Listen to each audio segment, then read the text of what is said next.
Welcome everybody to the finale to an amazing Black Lives Matter week of action here at Fridays at 5. My name is Babatunde-Majadi Adejare. You all can call me Tunde, and along with my amazing co-director, Allyn Viault, there it is. We have two amazing guests with us today that came to share their work, along with the topic of Unapologetically Black, and just any general content that they have to show. We are going to be wrapping up what's been an incredible, engaging, and very eye-opening week relating to Black culture and Black engagement. Today is going to be a little bit more casual than what we started off with at the beginning of the week. Our presenters are both multidisciplinary in how they present their work. And I'm going to be introducing the first one right now. So first we have an amazing SCI-Arc faculty, At.Kordae Henry. At.Kordae Henry is a Los Angeles-based filmmaker and visual artist. The core of his practice stems from a multidisciplinary background, having earned a dual Master of Architecture, Landscape Architecture from the University of Pennsylvania in 2015, as well as a Master's of Arts from SCI-Arc's Postgraduate Fiction and Entertainment program in 2018. His release of his 2019 short music film, Earth Mother, Sky Father, has led him to take the stage at the 2019 Design and Indaba Conference, become nominated for the SHOT's 2020 New Director of the Year Award, and exhibit his work in museums and festivals all over the world. Henry has worked with Sundance New Frontier Lab and Onyx Studio, and has directed visuals with artists such as Serpent with Feet and Sanfa, as well as Virgil Abloh. He's also a current visual studies faculty at SCI-Arc. His most recent work explores the ontological themes of raw materials, mysticism, landscapes, movement, performance, race, and gender through the power of ceremony and ritual. As a non-binary approach, Kordae's work reconstructs past, present, and future narratives driven by pop culture and Black speculative fiction. Through live action music films, installations, dance, game engine environments, and mythology, Kordae's work invites new ways of seeing humans, folklore, mysticism, pop culture, post-genre music, labor, and creation stories as tools to explore the radical imagination. At.Kordae Henry is an amazing faculty at SCI-Arc. He's opened many of our eyes to a new way of thinking, and we welcome him along with our other faculty today. At.Kordae, thank you for joining us. Thank you for having me. Really appreciate being here. And I am honored to be introducing my dear friend, Ashten Wanger, also known by Whoopie, and he's a Los Angeles-born multimedia designer, developer, and creative director. Whoopie was first introduced to computers at the age of 5 by his uncle, an aerospace engineer, and quickly embraced the medium. He has combined his love for art and computing and is now working at Netflix on the product design team. He has also contributed to a variety of projects ranging from high-profile commercials to international festivals.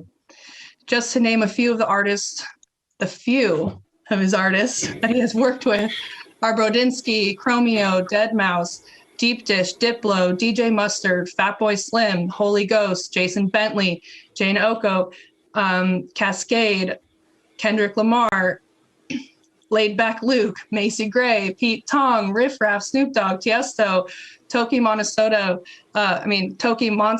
Wiz Khalifa, YG. And the companies that he's worked with are Adidas, BET, Complex Media, Def Jam, G-Shock, Golden Voice, Hennessy, Insomniac, Interscope Records, Konami, Line, Live Nation, Mad Decent, Mnet, PayPal, Red Bull, SBE, The Hundreds, Viacom, B Squared Labs, Vibe Media, Vice, Vox, and YouTube. And if that's not enough, you guys may be familiar with the girl video from the internet, or let's say season 2, episode 3 for Glass Animals, or Niska's Rousseau. He's also created apps like Drizzy Tearz. He's worked on Snoop Lionn's Getaway. I really don't know if I need to say more. It's just like, there's just so much that like like the breadth of his work is just amazing. And I'm like humbled to call him my friend. And that it's really cool. I've known him for, he's going to age me, but like a decade already, more than a decade. So that being said, I'm so honored, so excited, humbled to introduce Whoopie and to hand it off to him now. Thank you so much. That was amazing. Allyn, you did a ton of research because I did not send you most of that stuff. So thank you so much. That was a great reminder of just the work that I've done on in the past, because a lot of that work that Allyn actually mentioned is not in my presentation that I'm going to share with you all today. So I really appreciate that. Was an amazing introduction. And yeah, let's dive in. Of course. So I'm just going to share my screen real quick. There we go.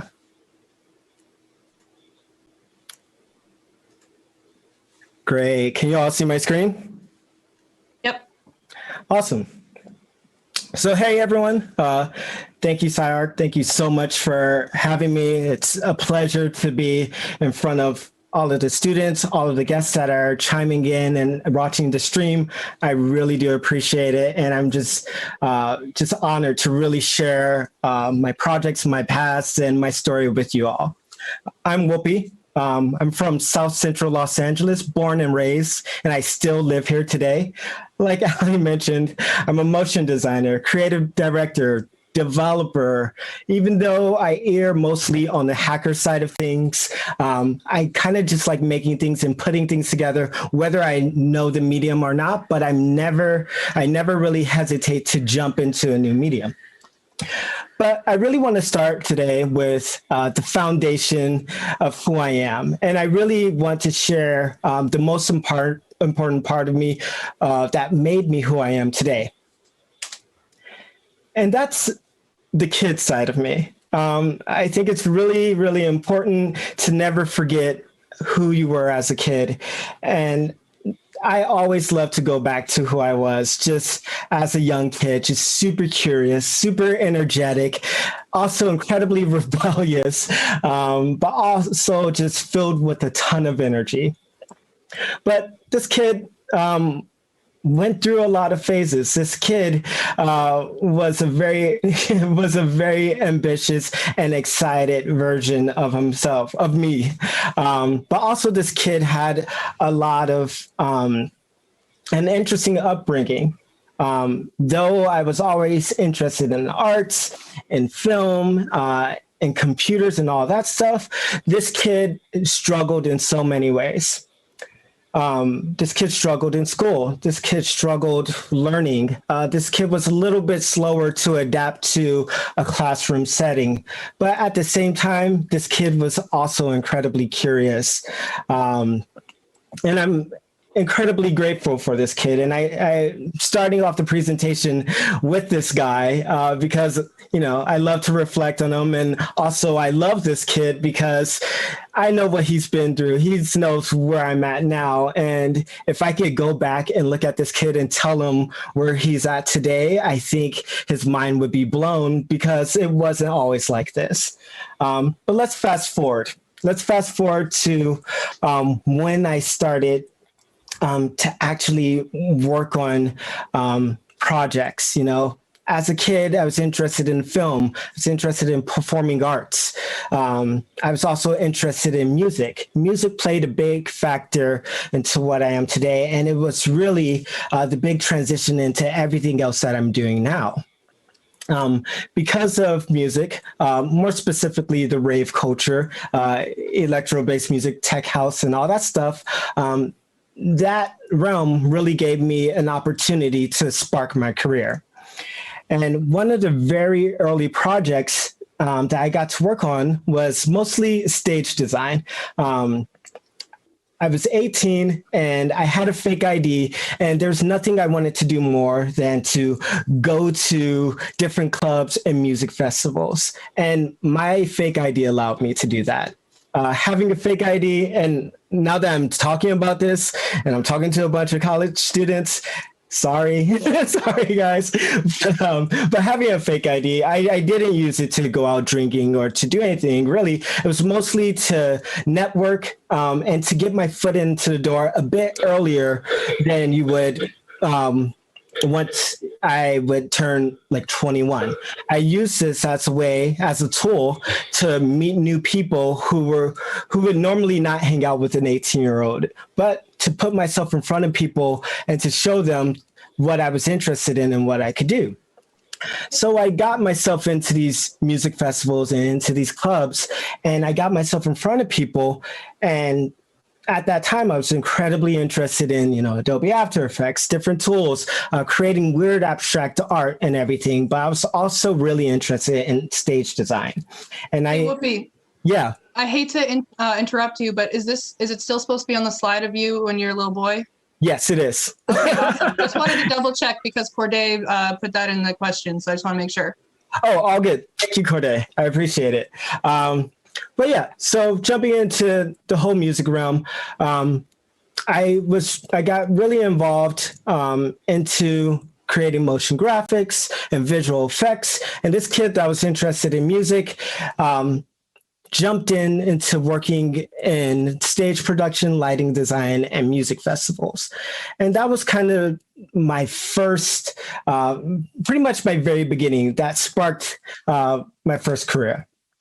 So jumping to the next slide, I had the opportunity, very early in my career, pretty much 18, 19, 20, to work on stage designs, do lighting and video and visual setups for music festivals and stages around the world. Not only did this introduce me to new musicians, hence how I've worked for like deadmau5 and Coachella and Hard Music Festival and all that stuff, but it also exposed me to the world. If it wasn't for these music videos and for these projects where I got to tour with artists like Future and artists like Zoo, then I would never have been able to really see the world. So I just wanted to share real quick just my early days of me being, very ambitious and being around the world and really working these massive music festivals where I could really flex my motion graphics and visual effects skills on such a big scale. Because for me, early on, I wanted to be a filmmaker. I wanted to be an editor, but I had no idea how to end up in the film industry. And once I started to be a PA, then it started to come to reality of like, it might be a while before I have my first movie or have my first commercial. And what other avenues could I explore that's not just, having an actual movie in theaters or having a commercial on TV. And I discovered that through music festivals and being able to create, stage designs and stage content that shows in front of thousands of people where I could see an audience react in real time and respond in real time to my work was really amazing to me. And I did this for about a good 4 to 5 years, working all around the world, working with different artists and different styles of music, everywhere from electronic to rap to post whatever types of music there are today as well.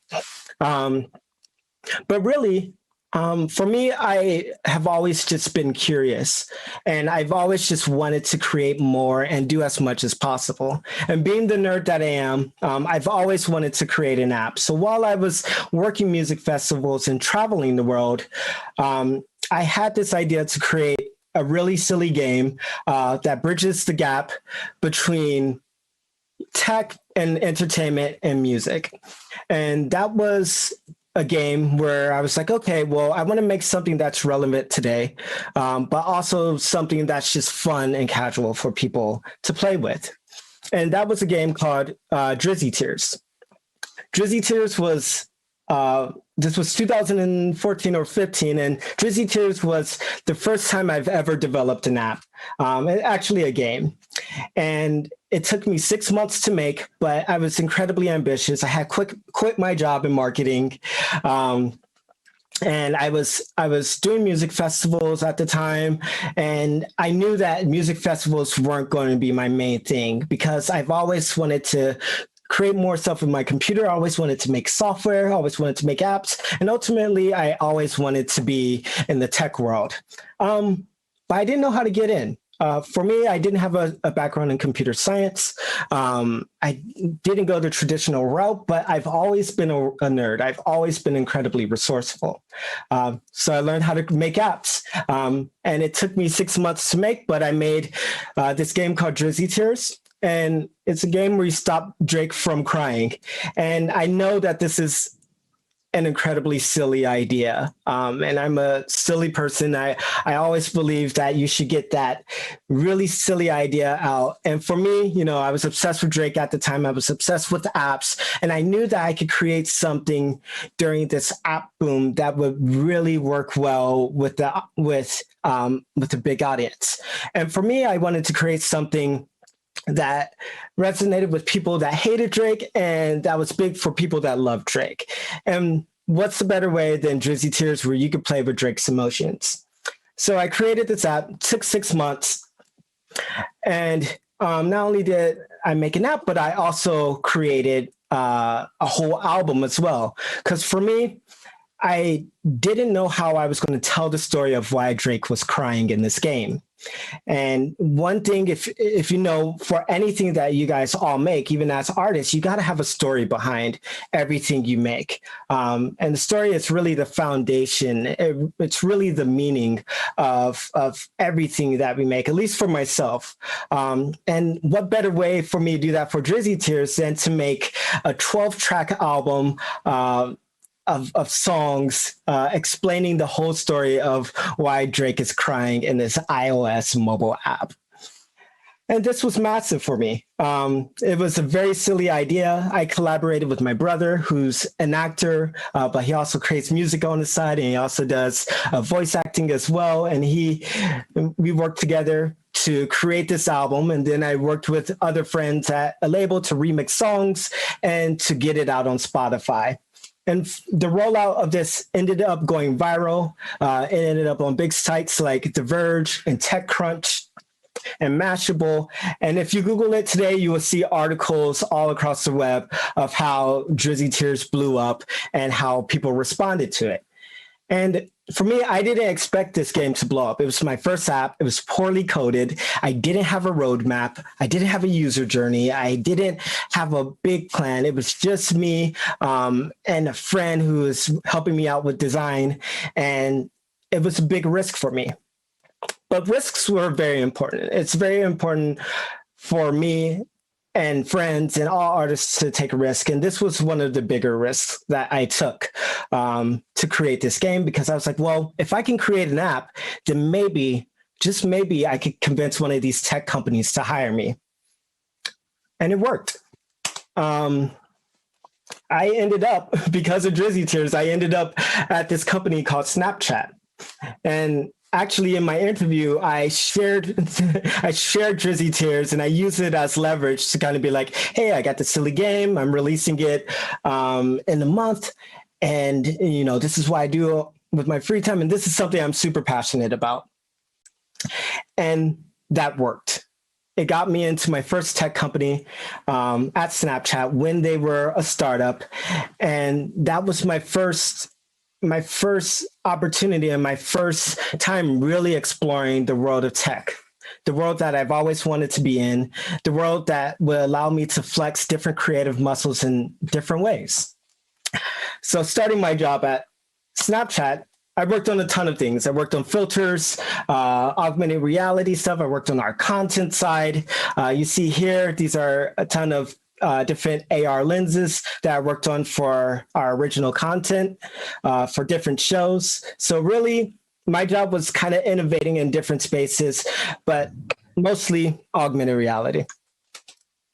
And I worked on a ton of other things. So augmented reality portals where you could go inside and look around and understand understand the context of different shows and different scenes and scenarios. And one thing that I'm very fortunate about with Snapchat that I worked there is that they were very early on to augmented reality. And that allowed me to use amazing tools that were way ahead of their time, and also allowed me to kind of create in a whole new realm with new tools that weren't really readily or really accessible to the world just yet, or at the time I was working on it. But while I was working on Snapchat, I didn't forget about my creative side, about me being incredibly curious. While at Snapchat, I still made sure to work on projects outside. For me, it's always about what opportunities are out there. Being Black, you always try to find new opportunities or even create opportunities for yourself. For me, I just didn't wait. I didn't want to wait. Opportunities never came to me, but I learned from my mom, it's mostly about making opportunities for yourself.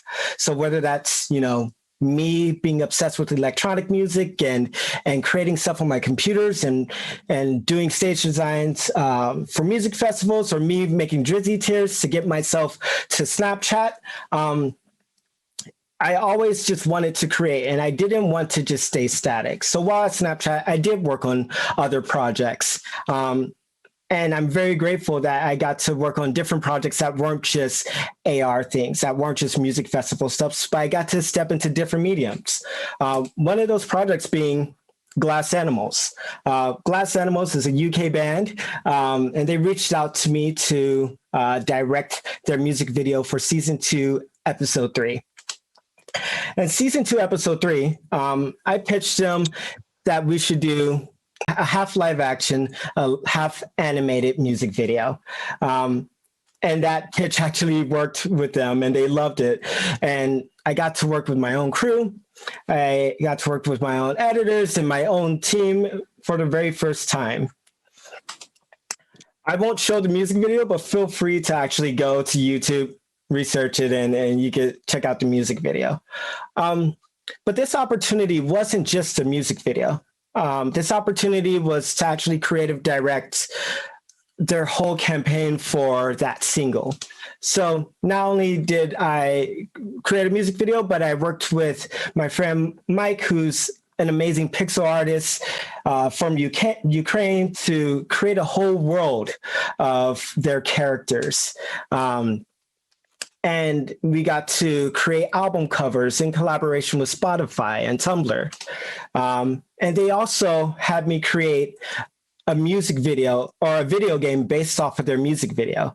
So I took the music video I made, and I was able to create a whole new experience, allowing their fans to play the music video as a game. And you can find this, I believe, in App Store and Google Play currently. But one opportunity normally leads to another. I don't consider myself a big video director. I love directing videos. I love making apps. I love creating stages and all that stuff. Really, I just like to create. And, one music video led to another. And then I was reached out by an artist named Niska, who's a French rapper. And I was reached out by his team to direct his music video for a remix of a song called Rizzo. Excuse me if I'm pronouncing it incorrectly. And this was featuring Quavo, Steph London.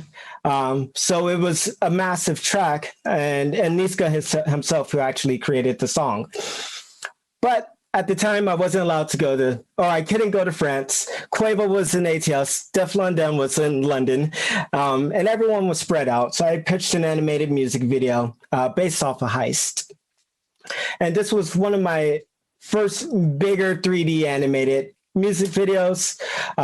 Here's a couple of GIFs just to kind of show you the mayhem that's in it all. But it was a lot of fun. I worked with a 3D animator named Ethan Red. He's great.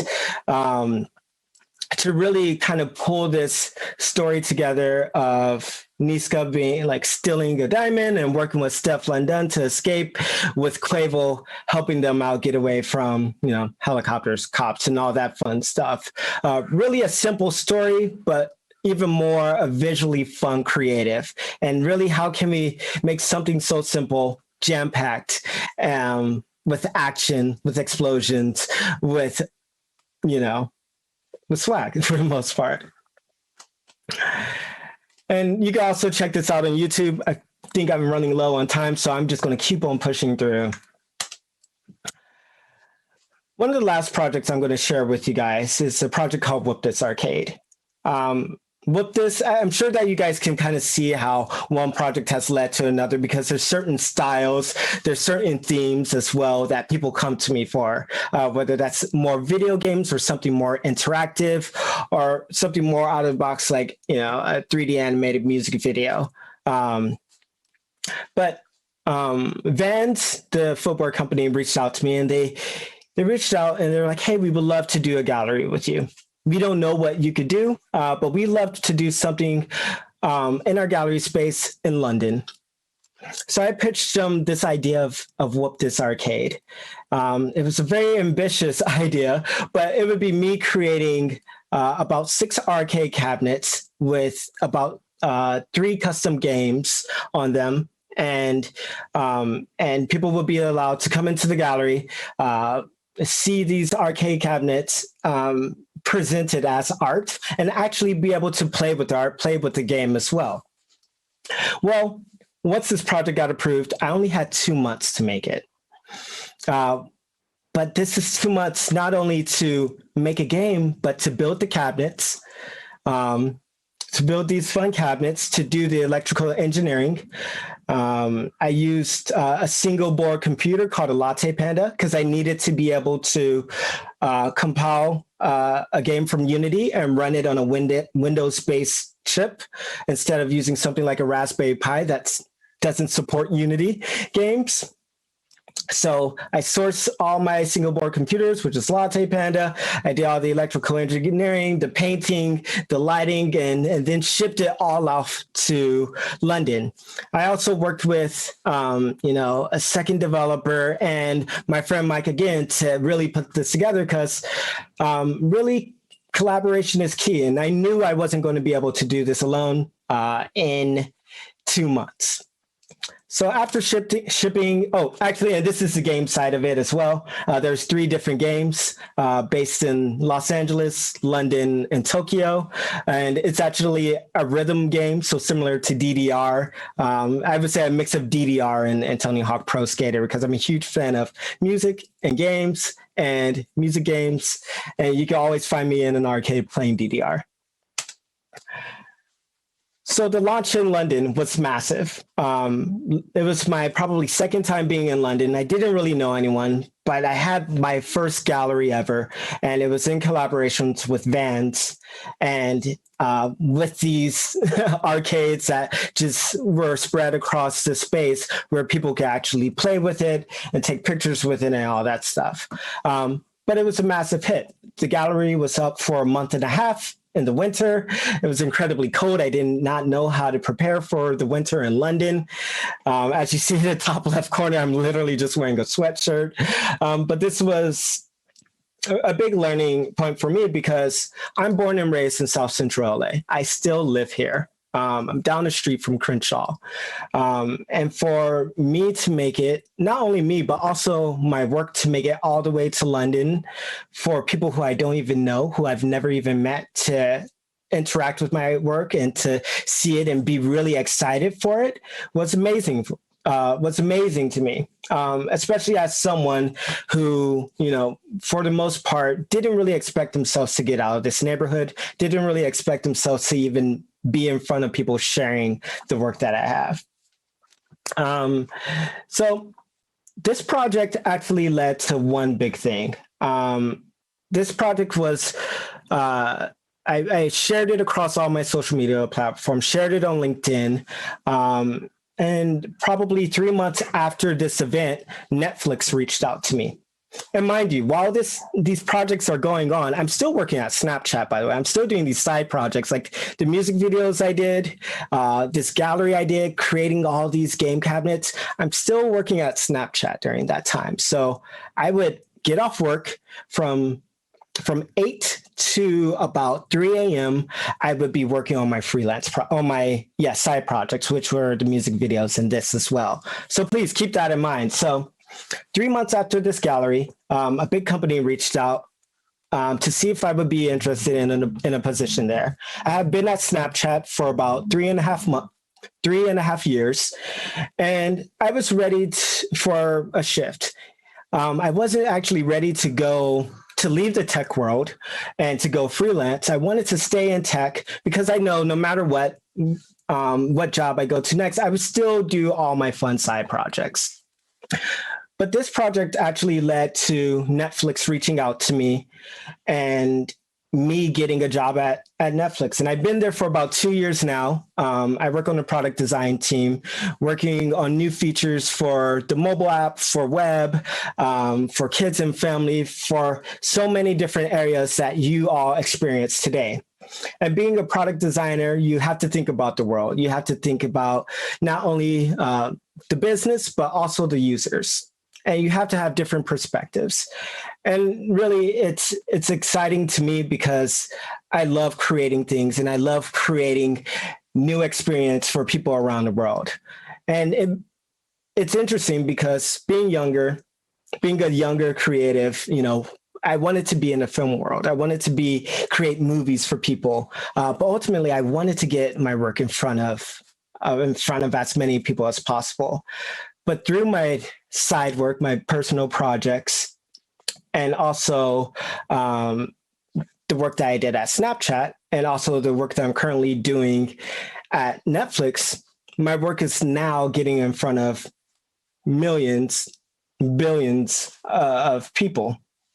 And I'm incredibly grateful for all of that because that kid that you guys all saw in the very beginning, that kid had no idea he would end up here, but that kid knew he was going to be doing something creative, something fun, something full of energy. And as you guys can see, I don't stop. I'm incredibly, once again, curious, and I'm incredibly excited all the time to always make new things. So now that I landed a job at Netflix and that I'm, working on these mobile apps and these web experiences and new things that I literally can't show you or tell you about, what am I doing next? Well, you guys are actually going to be the very first to see this, but I'm taking Whoop This Arcade, the game that I made for Whoop This Arcade, and bringing it to mobile. So this is the mobile version of Whoop This Arcade. I'm naming it Rhythm Skate.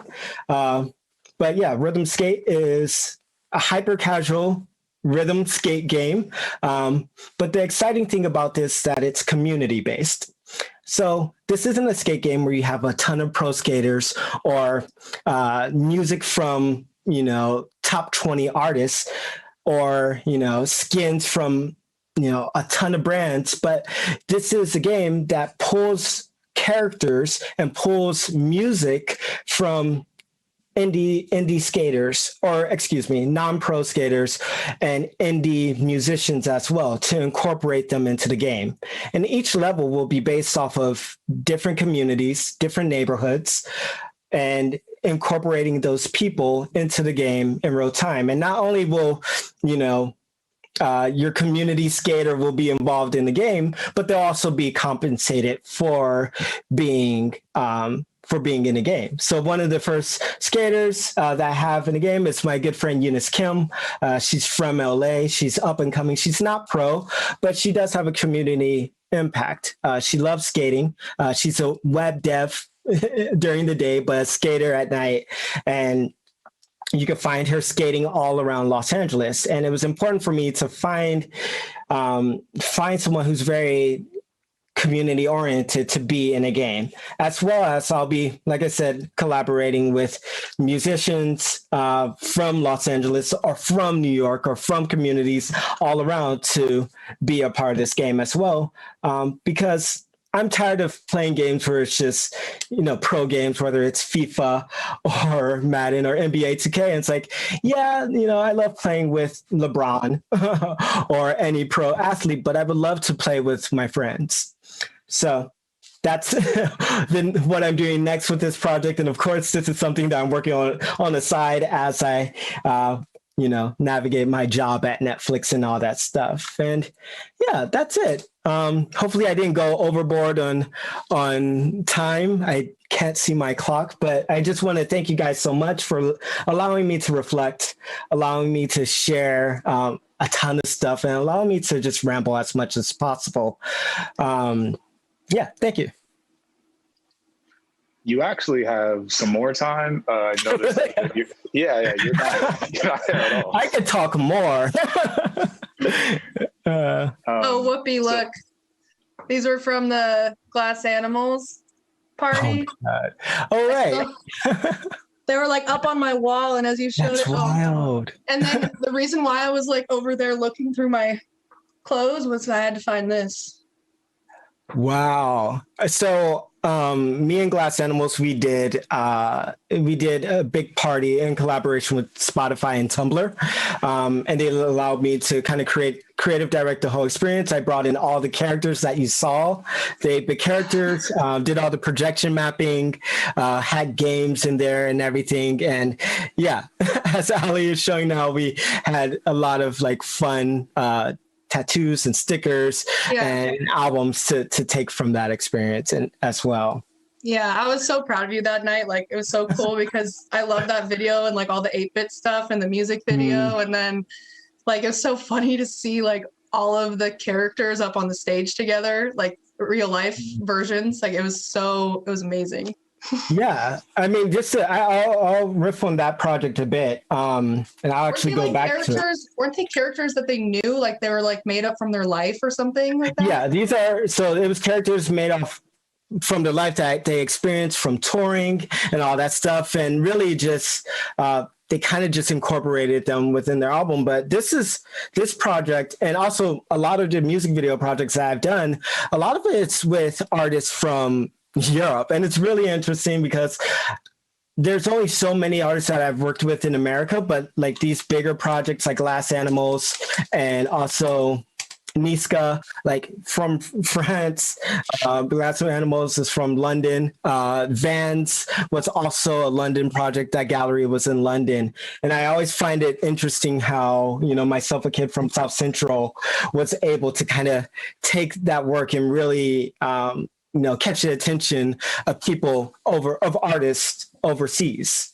And that's something that I've just always kind of loved is, how many people can I work with, of course, in the States, but also reaching to Europe, working on Asia as well. It's like, what places can I really touch and kind of, work with different artists or different brands as well. So that's always been a goal of mine. I'm happy that the work has taken me, around the world and everything, whether it's with the music festivals,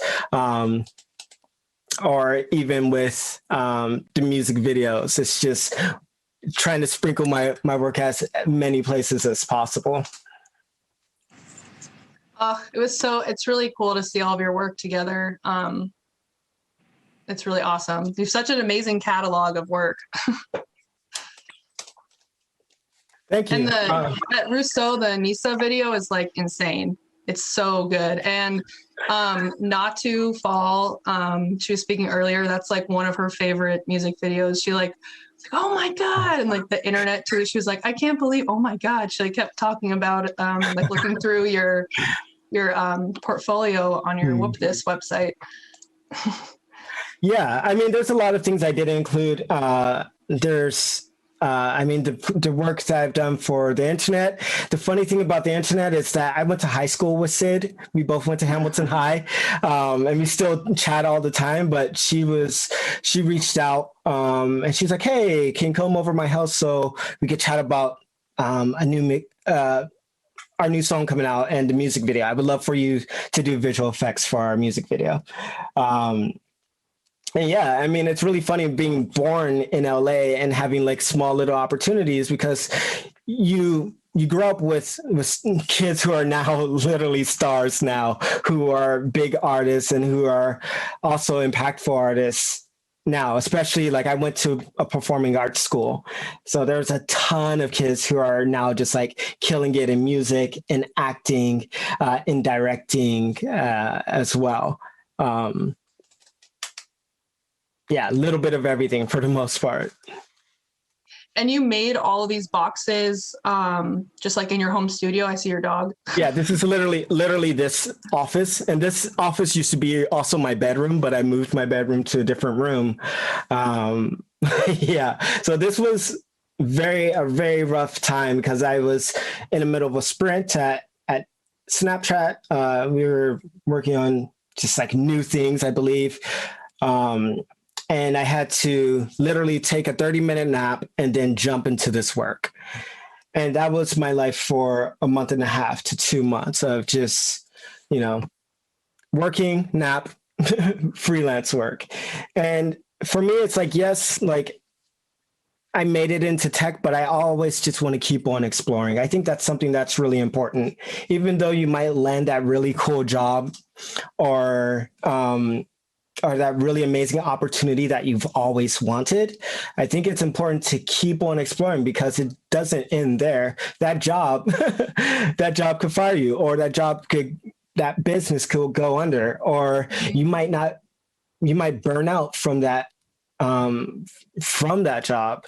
And I think it's really important to fuel that little kid that got you to that place, that got you to that opportunity, and keep on pushing the limits. And really, like for me, I didn't think I would be creating apps. I didn't think I would be working on apps or games or music videos. But it's just something as a kid, I was like, oh, I think that would be cool. And now being able to still just kind of think, all right, what did I want to do as a kid? Okay, let's do it. Let's go to Japan, or let's create this. Let's learn how to sew. For me, it's always kind of been key because I love learning. For me, I'm self-taught from YouTube. YouTube has been my savior through all of this. Everything I know now is from YouTube. I promise you. Whether it's creating apps or music videos or learning how to make pitch decks. That's all. YouTube taught me everything. And, school only got me so far, and school taught me how to be resourceful. But, thanks to the internet and being introduced to a young age, I learned how to Google and learned how to pull references and learned how to create stories and everything. Well, it's really cool, to see everything. I just had one more quick question. Were you, this is kind of silly, but were you nervous transporting the boxes to London? Yeah. So I'm very grateful, but also privileged in a way. I do have representation. I'm represented by an agency named I Am Sound. They work with a lot of amazing visual artists and a lot of amazing musicians as well. So I do have representation, and they actually got me this opportunity with Vans and also the music videos as well.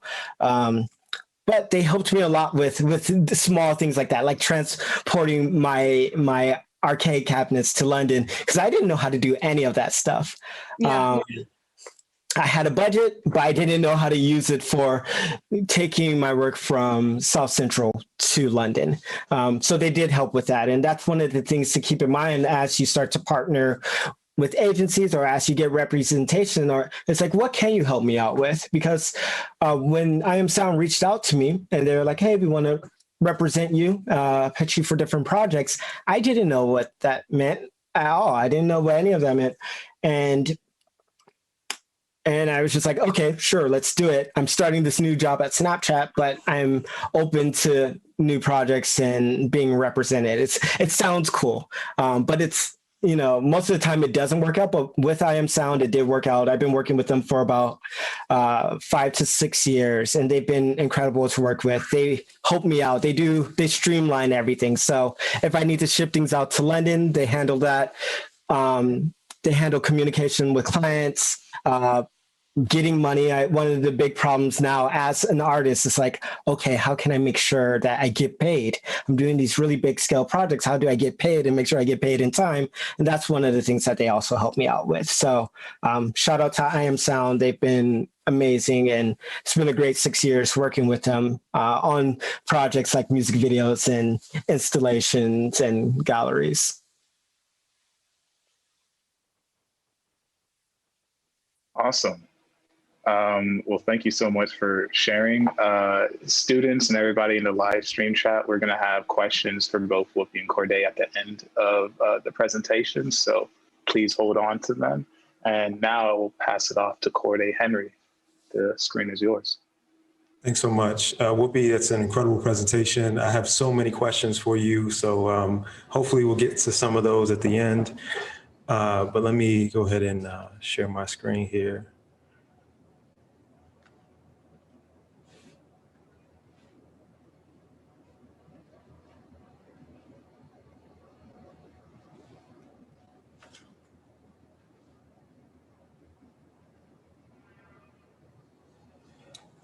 Yeah, so thank you everyone for coming through. I know it's like Friday night, you know, there's probably other things you could be doing right now, but you came through the space. So today I'm really gonna just talk about mainly one project. It's and mainly through mythology and performance and how I use that. And hopefully I'll be pulling back, you know, the curtain. Like we often don't talk about the techniques and how these things are made. So I'm hoping to do that tonight in some form or fashion. But the past couple of years, I've been working through film and computer generated graphics, aka CGI, as a way to uncover a relationship to mythology and performance. I thought of this like as a great opportunity to kind of bring this specific project, Earth Mother Sky Father, back to SCI-Arc, since it's the project that I completed there. So here is a short trailer of Earth Mother Sky Father.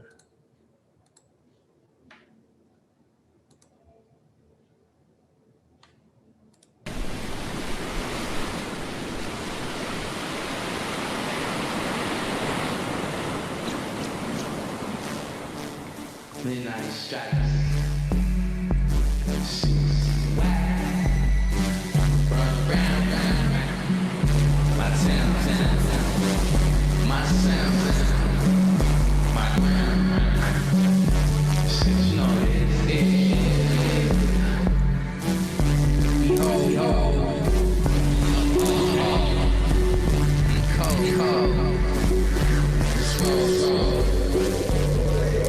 Mère de la terre, terre du ciel. So for this project, I really just wanted to imagine a world where minerals are valued differently, where technology and the body are seen as not separate entities, but they create a third entity. They may combine, if you will, like in this project. And I think a lot of this is really inspired by people like Fred Moten, where he has this quote about performance. He says blackness is non-performance as well, right? Not performing. You can think of this as maybe this quote, you know, that you probably heard, to be or not to be. It has that same relationship to a duality of living. So I'm just really excited by these ideas around performance and non-performance and how all those things kind of collide and create worlds. But it didn't start out like this. I think I spent a decade using 3D tools, very similar to Whoopie, and just really reimagining landscapes and cities as much of you as you all are doing as well.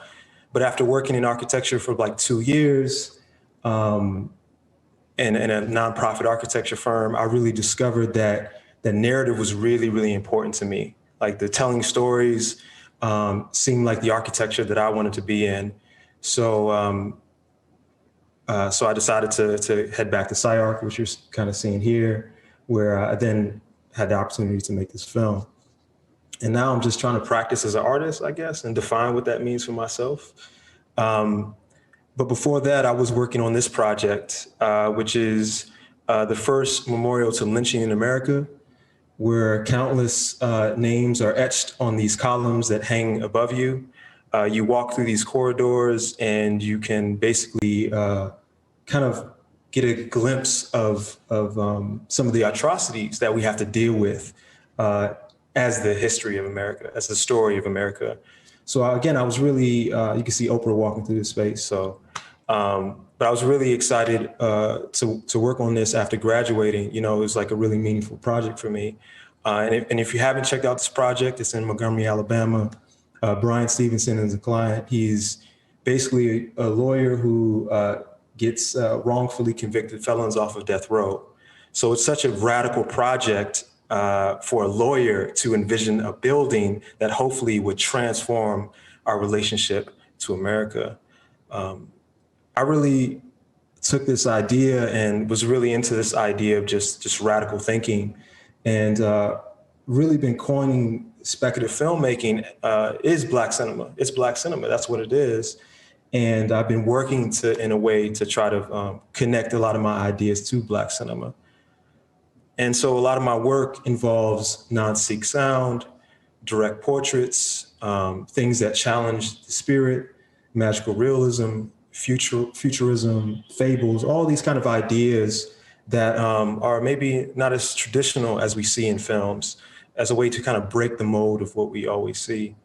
And I like this idea that what I'm trying to do essentially is mining Black culture as material, like actual, like literal physical materials. And I mean, we can do that, right? Because the way Whoopie was saying how he archives, right? He has a collection of things that he collects, and I'm excited to hear about that. But this is in that same fashion, that all the things he's interested in is actually valuable material and should be used to project stories. For me, a lot of the performance work actually comes from this. This is George Adams. He was born in Jamaica and really taught himself how to dance. He was paralyzed when he was young, and he basically learned how to move again through performance and through dance. But what's really powerful is that he migrated from Jamaica to Brooklyn, and he literally transformed an entire dancing that literally created this art form and form of movement that's now practiced in New York. Like if you see anything on the streets or on the trains, it's probably coming from George Adams. And so I was really into that idea of this idea of invention in the same way that, you know, Elon Musk invented Tesla. George Adams invented a whole different type of movement, which kind of looks like this.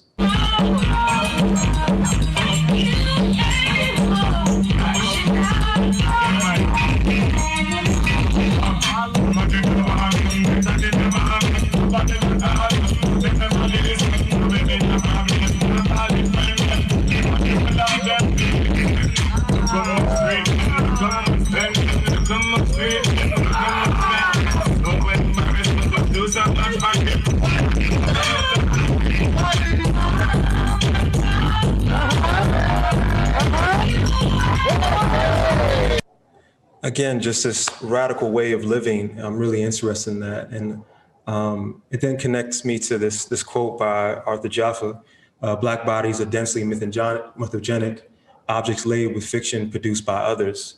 And so I was really interested in that for this film. What are the fictions that we are creating for ourselves? When we look at some of the ideas of the Black body, we might think about this image. It's a drawing, it's a diagram that was invented in 1781, which represents Black bodies as a form of technology, an object amongst a sea of other objects. But if we look closer, what we actually understand and what we actually see is centuries of history, culture, design, agriculture, language, medicine, theory. It's all bounded up in these vessels. The Black body holds centuries of knowledge. And I was again, just really interested in tapping into that, and how could that then become a project, right?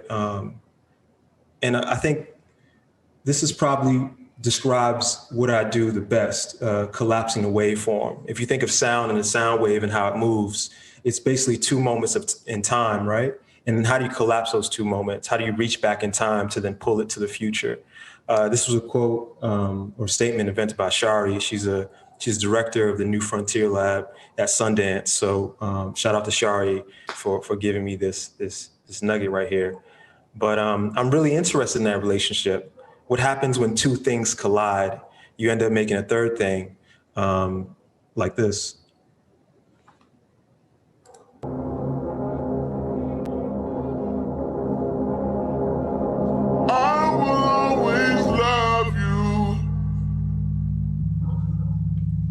how I do. Let go of a prayer for you.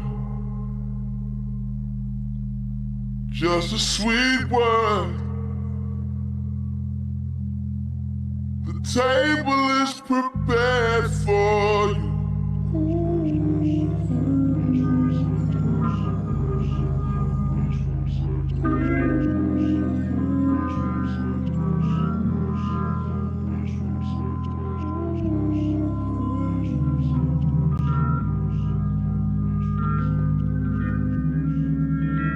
Wishing you Godspeed, glory. There will be mountains you won't move.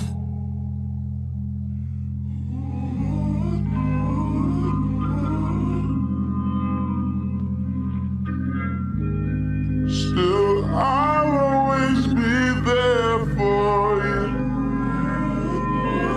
How I do. I'll let go of my claim on you. It's a free world. You look down on where you came from.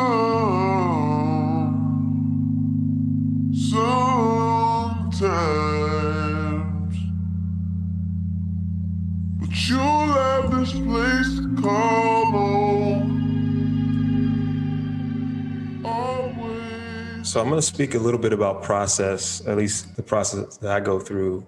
I really think it's important to experiment and to really share your experimentations as a part of as a learning exercise, as a skill share, if you will. Similar to Whoopie, I guess I'm a hacker of VFX software. I use a lot of references and research, a lot of animation production workflows that you probably see in a VFX industry or a studio. I design treatments and layouts so I can help communicate a lot of my ideas. And then I've been investigating virtual production with Jeremy, who's a faculty member here as well.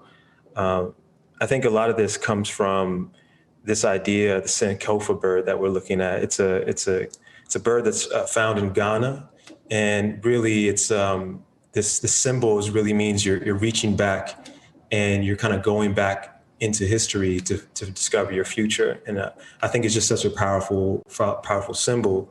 And it's the way I've kind of looked at Earth Mother Sky Father. When I started, I looked at technology that we use every single day, right? Like our cell phones and our laptops. And I decided to look behind the screen and found that all these resistors and transistors is what's actually powering all these devices. And these are actually minerals, right? They come from the earth. 16% of the world's coltan is excavated by hand, and it's excavated in the Congo. So immediately I started to think about the relationship to the Black body and technology, and how the Black body is basically touching technology before it's even called technology. So what if we could reimagine the narrative of tech? One that puts the stories of ritual and culture at the forefront of a new future. And so I basically started with cutting a lot of pieces like this, just things that related to the ground or excavation and performance and dance, and really just wanted to see what that would do, right? Just visually, emotionally, what do you get out of that? What information is transferred? And so I created a series of these kind of like 2-channel pieces to kind of get at the film at the initial start of it. Alongside that, I'm collecting as many images as I can that hopefully get me closer to the look and feel of the project. And I think a lot of this is the project, what you're seeing here, a mix of culture, a mix of dance and technology, all in one to create a world. So I think it's important to have a practice that is about making meaning and feeling, which is something that we all connect to. Here's a small breakdown of some of the processes that I went through of making that film.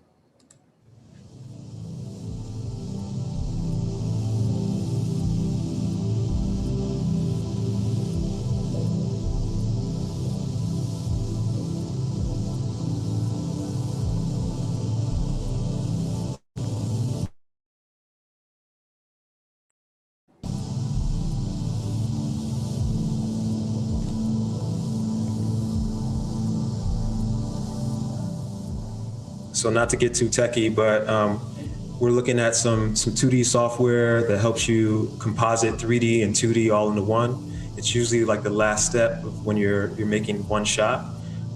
This film was comprised of over like 50 different shots. So everything that has VFX is considered its own shot, right? And you have to take your time with each one of those shots. Here's some simulation software in 3ds Max. It's the software that I chose to use for this project. I've now kind of switched over to Maya, and I'm trying to get into Cinema 4D, but it's tough to just move into so many softwares like Whoopie, but I'm getting there. And yeah, here's just another shot of this kind of excavation shovel rising from the earth. Shout out to Lexi Marfin at SCI-Arc. He really was critical in being a VFX supervisor for this project. Here's another shot that was actually, I basically rigged this machine, right? And I moved it by hand. There wasn't any motion capture or anything like that. So everything you see moving is actually me moving the mouse and moving a piece of this machine. And then you finally cut out the body so you can put the machine behind it. So that was just a preview of what it takes to kind of make this type of stuff. It's a lot of labor. It's a lot of time behind a monitor, like we all do already. But hopefully it's rewarding in the end. I think I was really inspired by the Kuba tribe, which is found in the Congo. And to me, this was just like the dopest image that I could find, like, of this king sitting on this chair, totally dripping with African jewels, if you will, with textiles, with culture, with history, with futures, all into one image. And what's really beautiful about the Kuba tribe is that they have their own design language, like literally their own design language. If you look at these textiles, they're made in a shared design process where men actually do the sewing, they find the material, and then the women put on the embroidery, the final details and final touches. I mean, that's a beautiful relationship and dichotomy that we see in design, right? That's collaboration at its fullest extent. That's found in everything they do. So I borrowed a lot of the kind of forms that you see here and decided to invent a language. So Earth Mother Sky Father has its own alphabet that you see on the left. And on the right, you see it's these kind of textiles. So I was really just interested in that relationship of trying to develop and design language. You could even see that on the Kuba architecture on the right, where the information, the language, the design language is not only on the textiles, but it's also on the things that they make, right? The physical things that they occupy. And so this had a direct correlation to like just inventing this machine that you see on the far left. I was really fascinated with like the way machines communicate. So on the far right is fiducial markers, and it's basically the way one machine talks to another. If you think of like QR codes, it's all the same thing, right? So could that also be a part of the design language? Is some of the things that I was investigating. This is a Nikisi sculpture on the far right. It's, some people may look at this and be like, yo, it's a piece of art, right? But it's not. It's a form of a constitution. It's a declaration, if you will. It's law. So each nail that you see is actually a law within the community. How these objects actually take many different ideas of the ways it fits into society. So I was just really fascinated with these type of things. And then, creatures. I think it's really interesting to look at excavation machines and the reason why they're black and yellow. And the reason why is because creatures like this have aposematisms, which is basically lets you know that they're dangerous, right? They have these colors. So that's what you see on the left with this God of Rare Earth. And you can clearly see it in the excavation machine. So these are like warning signs that we naturally psychologically pick up. And I'm just adapting. I'm just, taking those things that I find and just trying to sew them together, very similar to the Kuba women. One of my favorite artist was Terry Atkins. When I was at the University of Pennsylvania, I only met him once. It was late at night, and I was in the print lab. It was like 3 a.m. and nobody's there, just me. And I see this smooth brother walk in. I see him, and I'm like, oh wow, there's not too many people of color at this university. And he starts talking to me, and one of the things he says is something along the lines of this. With his practice, he was trying to make things do what they are not naturally inclined to do. And that was the challenge for him. And I kind of adapted that in my own practice, like taking two things that are not supposed to be together and trying to create a third thing. The next series of projects that I'm working on is actually investigating game engines. Not necessarily the violence that you see in the games. I'm not necessarily into that, but the opportunities for telling stories. And I think this is a really powerful tool that trillions of people engage with every single day. So I was just really excited to just see how storytelling could fit in this context. So I ended up getting into Sundance New Frontier Lab with Jeremy, and we started playing around with story and game engines. And here's a test of something that we're both working on.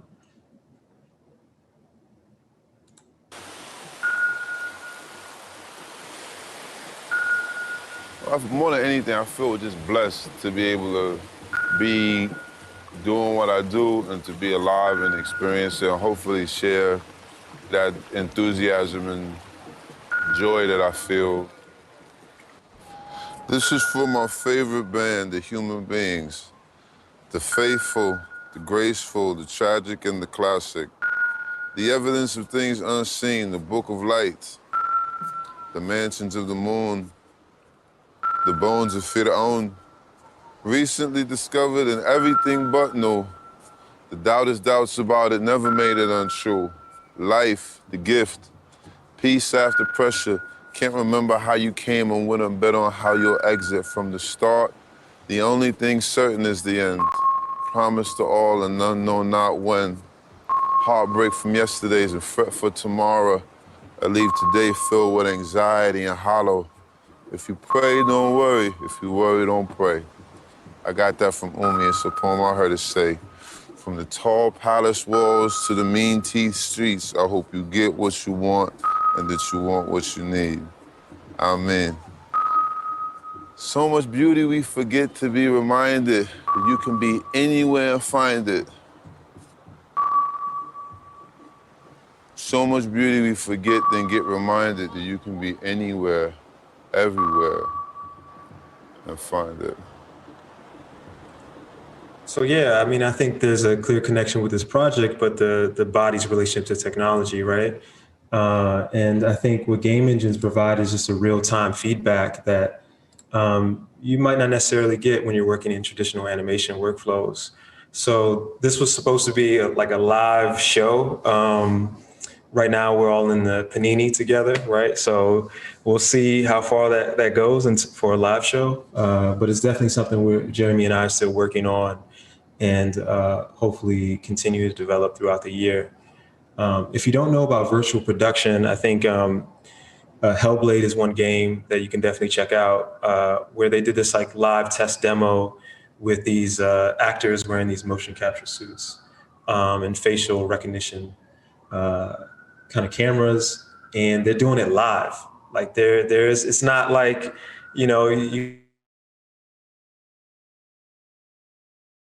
So again, just adopting some of these technologies and the way they're becoming almost democratized and accessible for a lot of indie artists. And so these are some of the tools that we're using.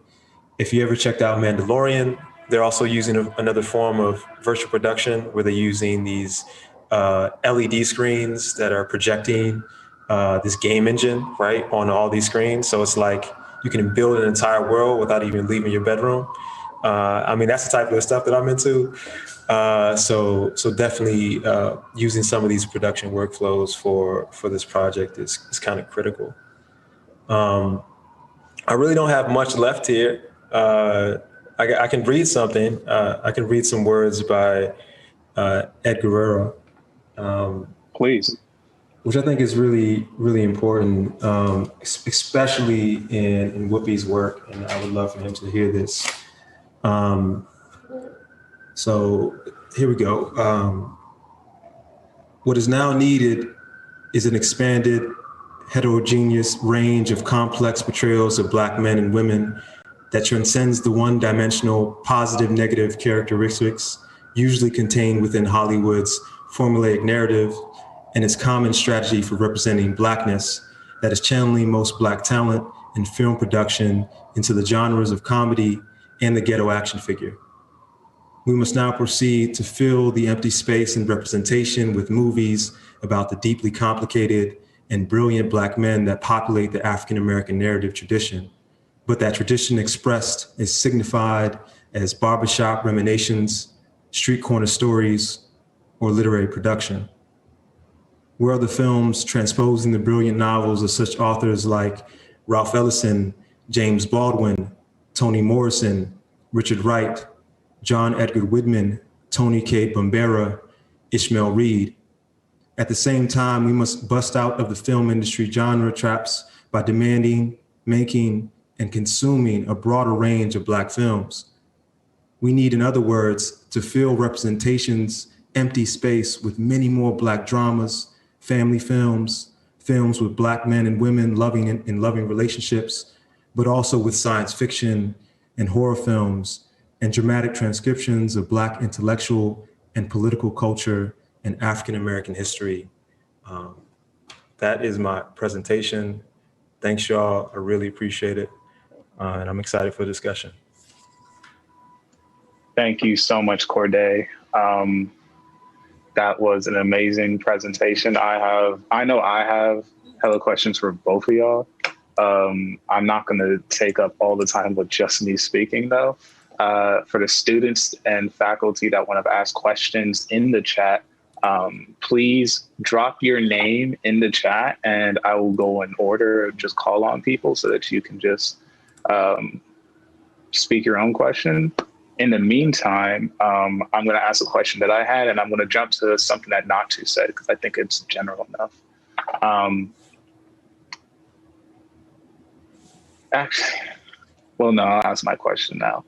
Kordae, I think you ended like so beautifully on those words. And that actually just goes so in line with the question I have for both you and Whoopi, in terms of just what, how you feel your presence in your fields is affecting the development of Black creativity and in the process of it. Because both of you are speaking so much about your process, and it's amazing to watch the work of you both. But as young and up and coming creative, you're both opening doors for me as you're doing it, whether you realize it or not. And I just would like some more insight, whether it's specifically to what I'm asking or generally, what it's like to be you in these rooms, having these conversations, having to pry open doors that were closed by someone before. Whoopi, you mentioned having to find opportunities, they're not coming to you. Kordae, you mentioned having to like fill in these gaps representation with more, not just, going back to the previous discussion earlier in the week, not just honing in on the few that examples of representation that do exist, but filling in the gaps. And I would like for us to start off here before we go into other questions, just to tie this back into this Unapologetically Black and Black Lives Matter Week of Action. These two brothers that are doing an amazing job in their respective fields. What is it like to be you? Yeah, that's a great question. I don't know, Whoopi, you want to start or? No, please go first. Yeah, I think, thank you, Tunde, thank you for that. I think, first and foremost, I think we're always standing on our forefathers' shoulders, right? The people before us, and I acknowledge that. And I think that's where I get a lot of my thought process from, in terms of like how this is affecting larger communities, because I know I saw someone else do it in their own fashion, in their own way, and then that inspired me to then do what I do. So I think it really is about acknowledging that and using that to propel yourself. And I'm not, I'm not necessarily sure who I'm touching, but I know that I have to make the work. I feel called to do it. And I think it's really about a sense of just building community. And I think you can definitely see it in Whoopi's work, like the way he's able to attract so many amazing people is that he's kind of building a community around some of the things he's interested in. So yeah, that's my 2 cents on that. Awesome, Kordae. First of all, Kordae, that was an amazing presentation. I think there's going to be a lot for us to just kind of like chat on and nerd out on. But yeah, Tunde, to answer your question, really, that's kind of always been at the core of everything I did. I've always wanted to do something that I wasn't expected to do. So if that's working in music festivals, when I was working in those music festivals at EDC, at Hardfest, Coachella, I was the only Black person around, but I knew me showing face to let the people front of house backstage know that this will be the new normal. And I'm starting to see it more. I can name a handful of amazing artists who are doing what I used to do back in 2010. But at the same time, how does it feel? I know that I'm working to make an impact, not only in that field, but also in my community, for my culture, for people who look up or for people who just even stumble upon me and know that they're going to run into a story and be inspired. I've always been a kid that blogged and that was very public and very open with their lives. If you Google, I don't want you to, but if you Google search my name, you'll find content of me creating Star Wars films back when I was like 14, 15, me learning After Effects and me begging my mom for that green screen piece of paper for Christmas. And really me just putting my face out there. And as a kid, I didn't know what I was doing. I didn't know the impact. But now I know, I understand my impact, and I know everything I've done so far is to push us all forward. So even being in tech now, at Snapchat, there was only a handful of Black people that worked in tech, that worked on these augmented reality filters, and that were able to actually speak to the product. And I know if I can have a foot into these companies that have products that touch hundreds of millions of people, that I could also be a part of the voice that's in that product. So even now, working at Netflix, working on all these experiments, it's always kind of like, all right, like, will this work for the Black community? Will they understand it? Will they be able to connect to it? Does it even fit with their lifestyle? If you think about user journey and how we all use these apps, we all use it differently. Black people use it differently. Black people might be out more or they might be on the bus. So it's like, okay, how can we create a product, or how can we create an experience that's catered to user journey, the journey of the Black community that works different, that's out working more, who's working with more people, who's more essential, who's commuting more? How do we create a product that's catered to them? And that's something I'm always thinking about. It's not easy, and I'm always fighting. I promise you, I am always fighting. There's been articles about how I fought to get certain stories and certain products up over when I was at Snapchat. And that's something I knew that I would have to do, that I would have to learn how to speak up, not only for myself, but for all of us, because that's why we work hard, right? And really, I think the last thing is like, it's interesting being in these fields, and I know the impact I have, but really most importantly, it's like, how can I bring it back to the community? I stayed in South Central for a reason.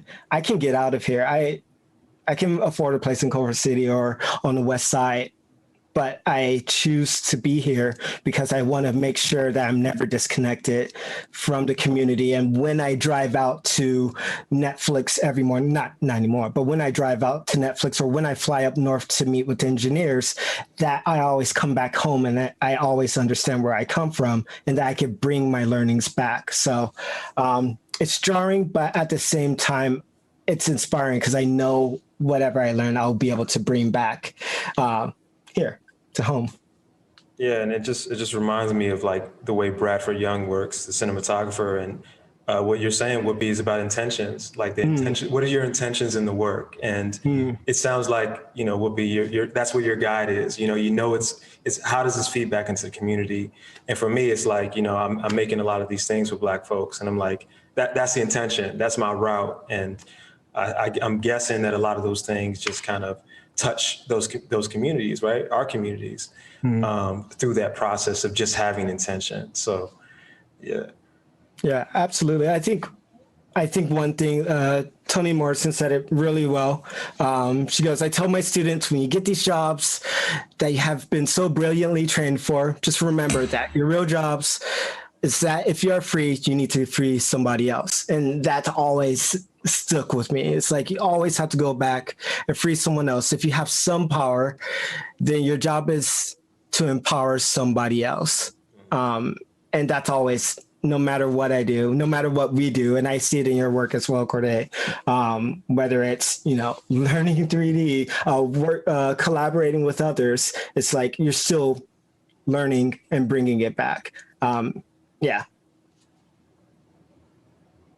Amazing. I would love to touch more, Whoopi, on that point you made about user experience and tailoring it, but we'll get to that later. For now, I'd like to invite... I was just going to say one thing, about Kordae's presentation. It was just so beautiful, and like there were some things, like some of the words that you said were like so like really powerful. I really liked the quote that you had with the Blackness is not a performance from Fred Moten. And then I think it's really interesting how you're like working with this, that you're interested in the performance and non-performance and how they intersect and overlap.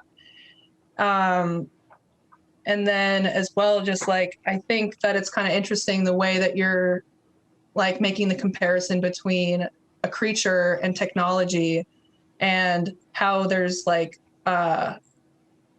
living creatures and then technological creatures. And I think that's like really cool. And like the way that you are making them move in this space is like the way that bodies move. And I've also just really appreciated some of these words that you keep bringing up, like technology, and like the work that the way that your work really represents these words. I wrote down technology, music, movement, sound, the body, poetry, and creatures. Wow. And I just really wanted to say thank you, because it was a really beautiful, another beautiful presentation. So thank you. Thank you. Amazing. I'd like to take this time to invite the faculty and students who signed up and who are on that list that we sent out earlier on the email to turn on their cameras. We're going to start opening up questions to the floor now, starting with the students and faculty who signed up for the event. So please turn on your cameras, join us. And in the meantime, I would like to ask Natu's question from the chat, which I'm pretty sure both of you answered in your own way to a degree, but just so you have the opportunity to answer a little bit more specifically, Natu was asking, I'm wondering if you can speak to what keeps you going. You work in so many different ways. How do you decide what gets your time and when? And I believe this was specifically towards Whoopi, but obviously this can go either way. So please feel free to answer. Yeah, I believe this applies easily to both Kordae and I, because I'm seeing the work that he's doing. And I'm like, oh, I know working in real-time render engines is not easy, or, you know, tracking it's not, that's not just something you pick up. But yeah, what keeps me going? Really the curiosity. I mean, I showed myself as a kid to kind of start off my presentation. Really, that kid keeps me going, because that kid wanted to do it all. That kid wanted to be a hacker. That kid wanted to be a scientist, an astronaut. That kid wanted to just kind of make things with technology. But that kid was also extremely limited. You know, didn't have that much money, begged my mom for a bigger hard drive. She did all the amazing things that she could, but that kid was extremely extremely limited. And I remember when I couldn't afford the software. I mean, I'm sure Kordae also just hacked software as much as possible before there were free trials. It blows my mind how much software is free now. And it's great that those resources are now available, because we had to work and fight so hard to even have access to those programs because they're so expensive. So really what keeps me pushing, what keeps me like moving forward, one is that kid, and really kind of fulfilling all of those goals that that kid made for future me, because there's just a whole world that I wanted to be a part of and create for. Also, another one is just my mom. My mom worked incredibly hard for me to not end up in jail. If you know me from my childhood, my mom worked extremely hard at keeping me off the streets, making sure I went to performing arts schools. I was suspended all the time. I was kicked out of class all the time. I barely graduated high school.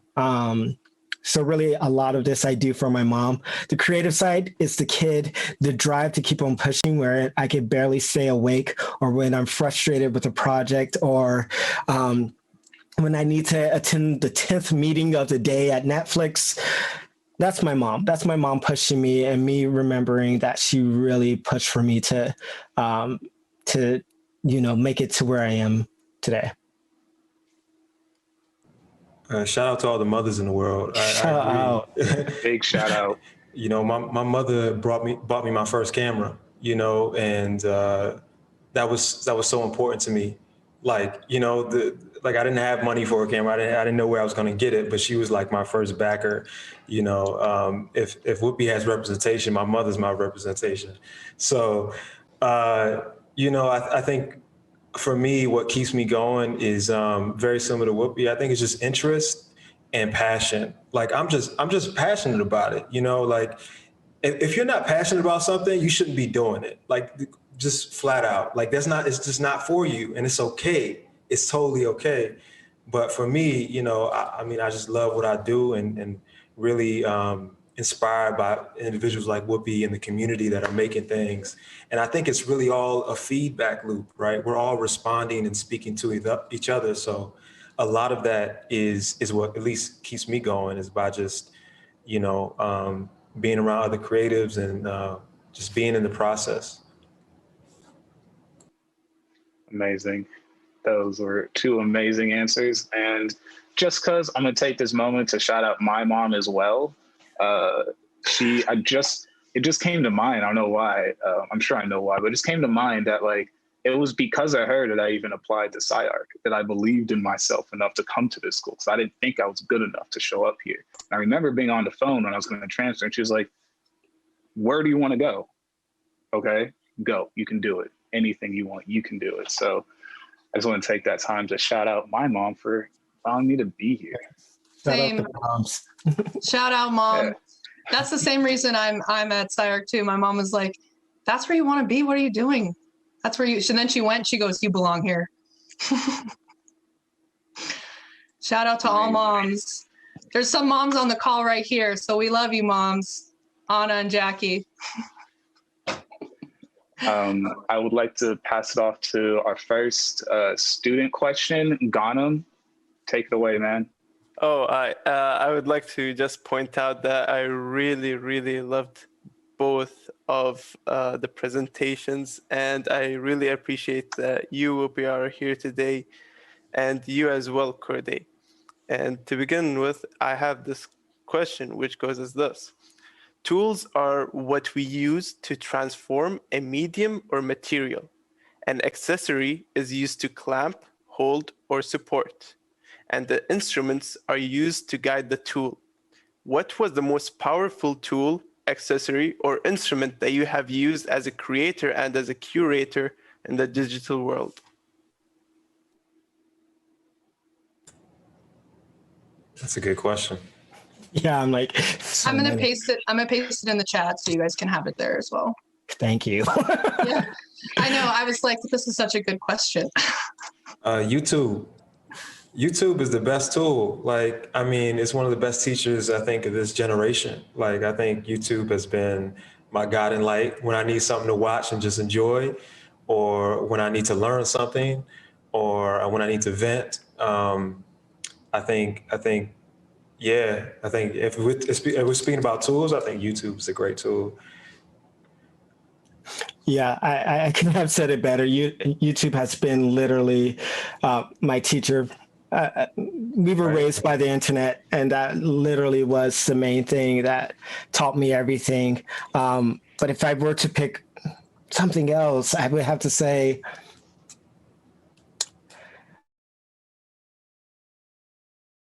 just, I guess, the internet and like online communities.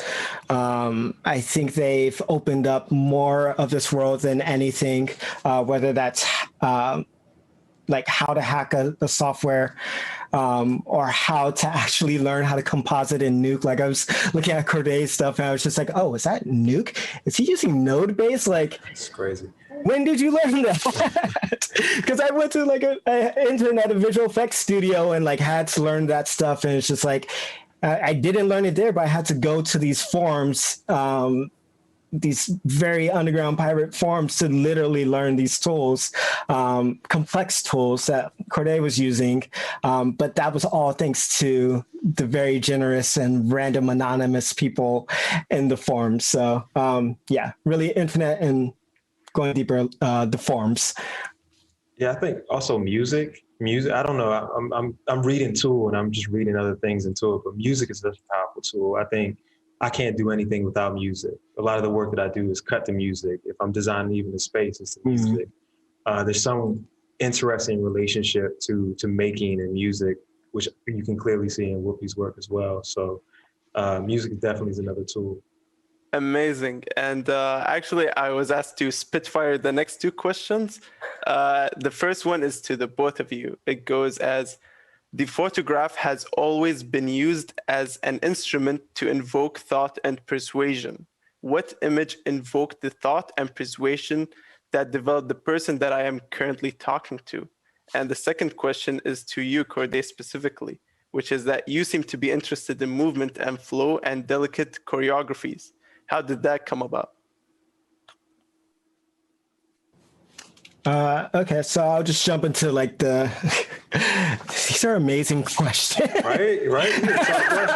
I will give it to you. Amazing questions. And most of the time I would love to have a bit more time to really think about it, because I think it deserves that. But this is just off the top of my head. I'm really inspired by certain cultures, subcultures mostly. I've been mentioning, hackers and all that stuff. And that's really kind of the image. Like if I were to think of myself as anyone, it would literally be like one of the characters from Hackers. More specifically, I forget his name, but the black character from the movie Hackers. Because not only is he a hacker, but he was a rollerblader. Rollerblading was a big part of my life growing up. I used to go to skate parks. I used to skate street all the time and rollerblade all around LA.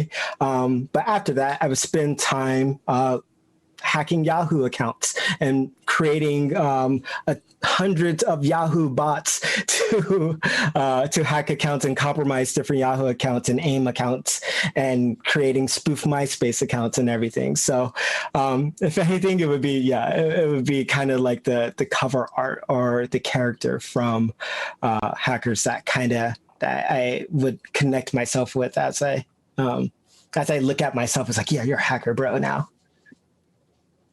Yeah, and to answer the second question, I guess, I just think movement is cool. I like dancing. I like to see people dance. I enjoy it, and that's why I do it. That's why I use it. That's why I watch it. That's why I just enjoy it, and I mean, it ain't really that deep. It's just I enjoy it. What got you into dance, At.Kordae? What got me into dance? I think you could think about like the way your family would have a gathering and they would play some music, and just the way they would move. Or you can think about the way Black folks walk down the street and they got so much swagger. You can think about any one of these like nuances that involve poetry and Black life. And I'm just really fascinated in that. And you can think of like dance performance as just turning it up, right? It's just like the things that we do naturally, dance is just turning it up so we all can witness it. Also, dance is another language, right? Mm-hmm. It's a way for us to speak, because to quote Kanye, sometimes words get in the way. And actually what we really want to say is through another medium. So I'm just speaking through dance with the work that I'm doing now. So yeah. Did you dance professionally, or was it just like a hobby? I don't dance professionally, but when I was in grad school, to like pinpoint something, so y'all have something. When I was in grad school, I worked as a research assistant for 4 years. My first year, I got a job with a professor named Simon Kim, who's still at UPenn. Shout out to Simon. And he was really into dance. Like, we would go to dance studios, and he was really into robotics. So we did a lot of like Raspberry Pis and, like all these Python scripts, like that's what we were doing. And at the time, I was into dance because of what I just said to you, but like it just all connected, and I got to work on these projects for about like 4 years that involved like technology and dance. And that's what really drove me to say, you know what, this is a space for me, and I need to continue that. Yeah, I think it's beautiful that like dance and movement just like brings people together. Because I mean, I don't know, watching all the videos you showed, I was a dancer and like did point ballet until I was 15 or 16. So it's really beautiful to see how you compare it to architecture and to the body, and how we need to like have these spaces these ideas represented in buildings, and they're currently not. Yeah, it's a complex thing. And I think I enjoy that complexity. And dance, for some reason, bottles all of that complexity of human life into one kind of form. And I just, so I'm glad that you dance as well. So I'm looking forward to see it, at some point. And the thing about it too, like what you're saying, is like all of those things, but it's like somehow dance still feels effortless. And movement still feels effortless in some way. Even if it's a painful movement and a darker dance, it still feels very organic and from the heart and from the soul. But it also has craft. Exactly. Like years and centuries of craft. And it's just those nuances I'm really into. So definitely craft. Hours of practice. Nihan, for up next, you have a question.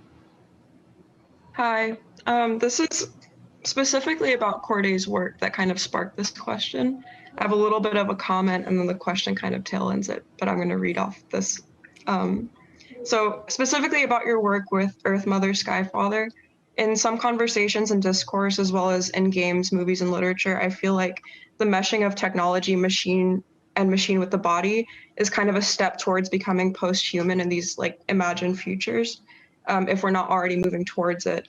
And Blackness has also not really been in the forefront of these imagined futures, and now is kind of starting to gain momentum and a more mainstream voice. You express the importance of narrative in your work, which I understand as something that's ultimately extremely human and tied to the human condition.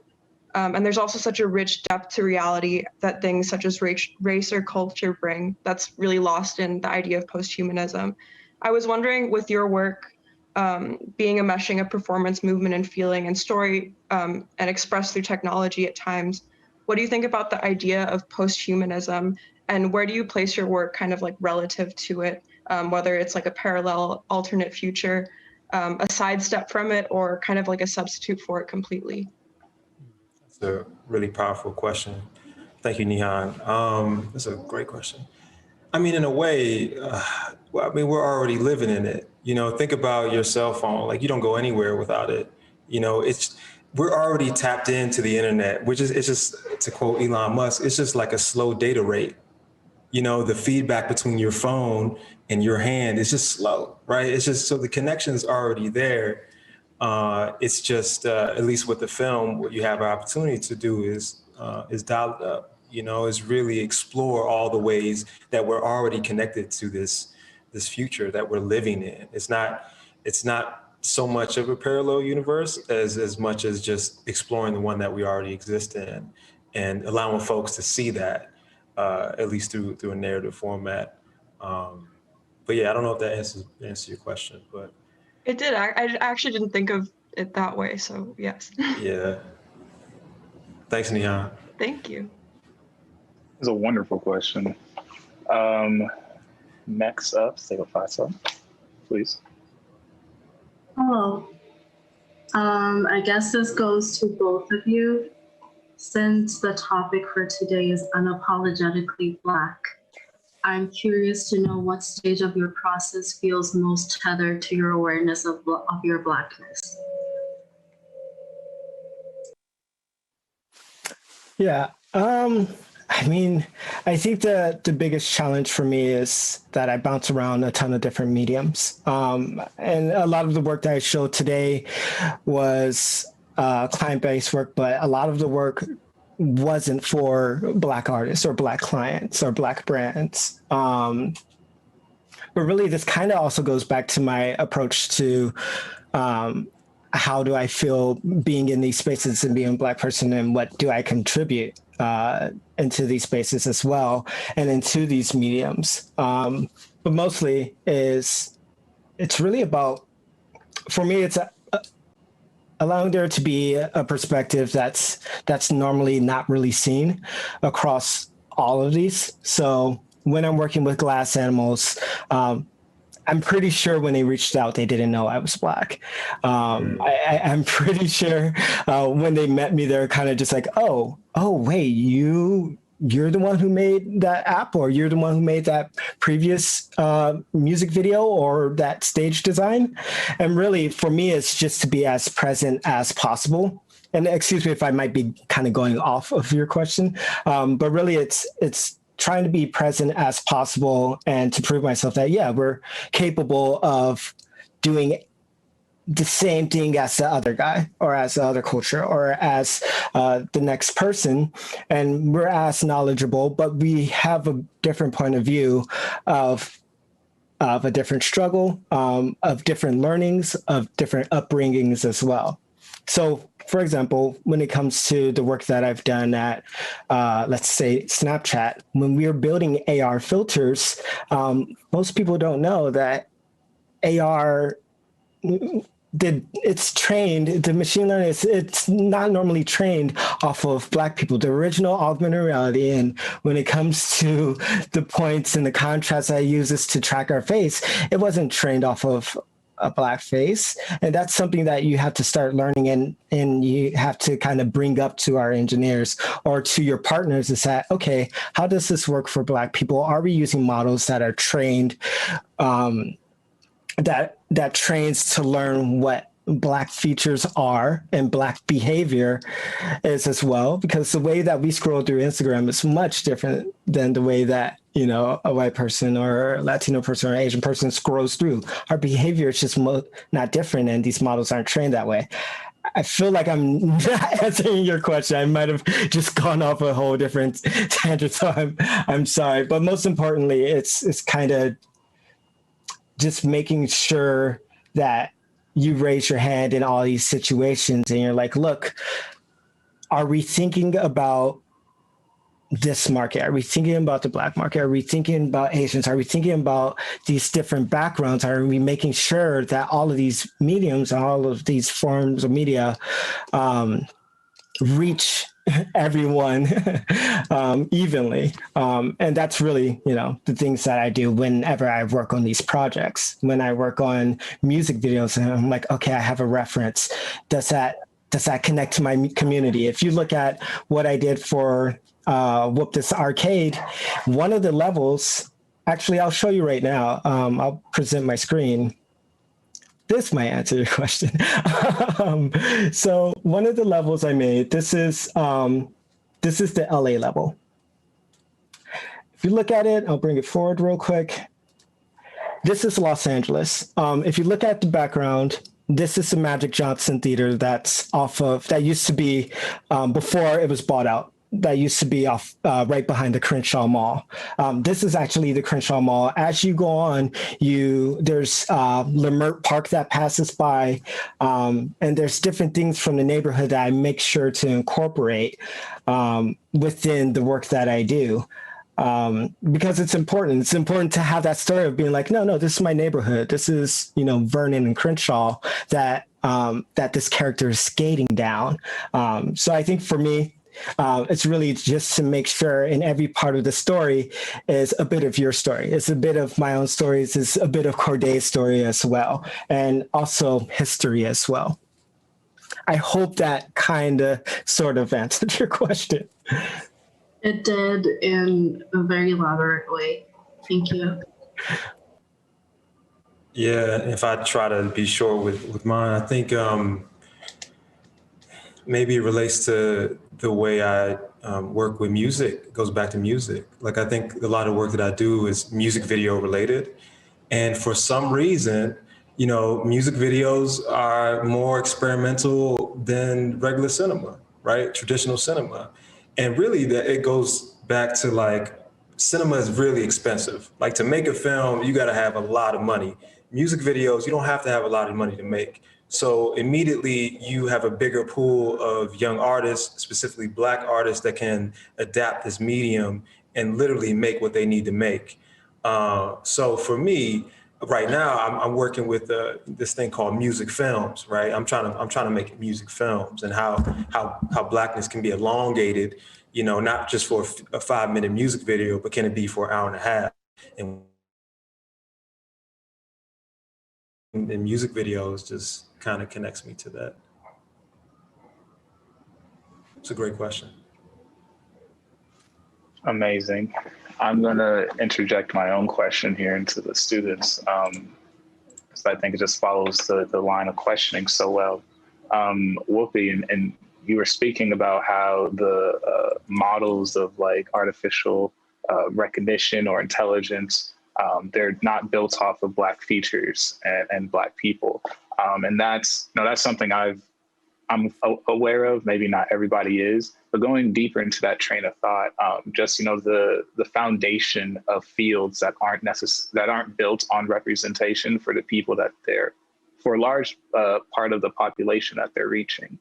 I'm just interested in terms of what discoveries you've made in terms of specifically, maybe not specifics. I know for you specifics can get like really, really technical, but maybe like, you talked about like the user differences between like, Black people and others, or going back to Kordae's like referencing of like, specific music, and that's how you connect, or like, like Lemert Park, like it's amazing to see like the old, I remember that movie theater. I'm pretty sure I remember that movie theater from when I was younger, near the Crenshaw Mall. Like, my family's near Lemert. I might be rambling too, but like in terms of how you had to piece these things in, what discoveries have you made from bringing that into your field when, you're one of the few people who get to acknowledge that there's an issue there? What discoveries have come up from that acknowledgement? Awesome question, by the way. I'm just trying to make sure I don't ramble in the wrong direction. Yeah. Well, there's a couple. When I was at Snapchat, I'm trying to see what I'm allowed to say too, without getting in too much trouble, but whatever. So when I was at Snapchat, Snapchat was kind of the very first of rapid content making, rapid user generated content, as well as using these tools. And I learned very quick that these technologies utilize our culture, our dances, our sayings, our expression a lot to promote the product. So that was kind of one big discovery, and one thing that I had a big problem with being at Snapchat. And you might have heard of it. It's digital blackface, and it's used all the time. It's used even more now than ever. But Snapchat was kind of very early on, because the whole thing was like, we create tools for you to express yourselves. but one of the problems there was that there would be filters that said something like wave check, and it would prompt that user to show their waves, but the people that created it weren't Black. And also the people behind all these filters and these prompts and these experiences weren't Black, but they were pulling from Black culture to prompt users to engage within the product. And that's something that I discovered and had a problem with and had to bring to people's attention, was that this wasn't okay. If we're not going to be hiring more Black engineers and designers and curators, and if we're not really learning or taking the time to learn about different communities that these are coming from, then why are we allowed to kind of use these sayings and use these dances and use these prompts that aren't from, our culture, that aren't from Black people? So that was kind of a discovery, and that was kind of a challenge being in tech early on when I first started, because that was very new and I didn't know how to kind of bring that up. But I saw it being a problem very early on, and it's still a problem now. I mean, you see TikTok and you see all these articles about, oh no, why is Charlie the one who's getting all these deals with brands, but it was this other girl who created the dance? And what can we do to solve that and to bring more attention to that as well? So yeah, digital blackface. And when it comes to AR technology, there's a handful of problems. There is literally teams that would create these filters or lenses that would display blackface, or that would pull from that would just be pretty much unacceptable, and that would be just wrong to use. I mean, really, blackface, Snapchat messed up a ton of times with creating blackface filters. And it's like, why isn't there a system in place where you have a team that's incorporated very early on with the development process that's looking at these filters and lenses? And once I started to get to be one of the people that actually made these AR experiences, that's when I was allowed to and able to kind of bring up these problems and to kind of discover, all right, how do we cater to different communities, and how do we make sure that we're uplifting them, and that we are doing proper research, and that we know that what we're talking about and creating the right prompts. So if we want them to engage, we're giving them proper reasons. If we're pulling from different cultures, how do we make sure that we educate them and tell them the source of it, to make sure that these aren't forgotten and they're not just pulled and the ownership of it isn't stripped away. So once again, I hope I answered your question. No, yeah, absolutely you did. Yeah. I mean, it just triggered a whole bunch of either lectures from like family or just in my own head about the commodification of like Black people in our culture. Like there's a whole diversion that came to mind in there, but like, and not to stay on, I won't even say the name, the app you previously worked on. It's too late. I already said it. But like as you were saying that, the first thing that popped in my mind, and I'm sure you remembered it. It was like for Juneteenth, the filter that's like smile and break the chains. Yeah, that happened in June. So there was, for Juneteenth, there was a filter, an AR filter. So stupid. I haven't worked there in like 2 years, so I was not there for this. But normally for like Black History Month and like these Black celebratory moments, it's an afterthought. It's normally like last minute where it's like, oh, let's create a filter for that, or let's create an experience for that. So they had this filter where I guess, you're surrounded with chains, and the prompt was smile to break the chains, to break through to freedom. And it's just like, what are you guys doing? And yes, there was a team, there's literally a team, Black engineers, developers, and all that stuff. But normally they're not involved until like the last minute. So normally it might be one person that's like, okay, that's fine.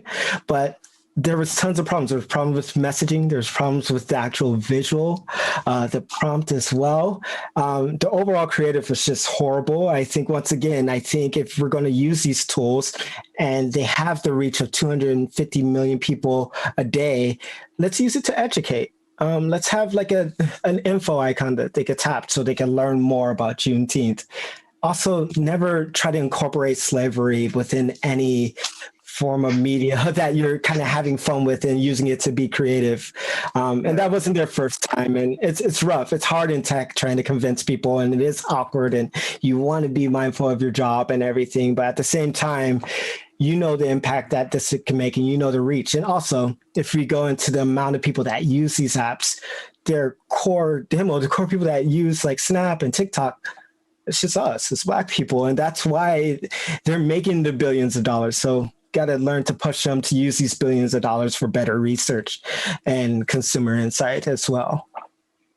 Yeah, shout out Clubhouse on that exact same note, actually. Yeah. For real. Yeah, for real, right? I want to transition into a question that Nihan has dropped in the chat, because you're speaking about tools, and I think this is a great sequitur.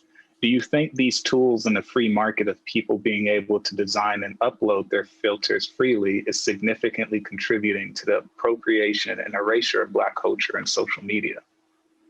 100%. Okay, so here's how like being able to like contribute and being able to upload like different filters. There's supposed to be a human involved, right? That's how they present it. They're like, oh yeah, you can upload your filter. And there's an approval process and there's steps. So there's the machine approval. There's that AI, there's code that's just like running through all these functions and just making sure it passes. There's no nudity, there's no blood, death, all that stuff. They're able to detect that. And then it's supposed to go to a human for the final approval.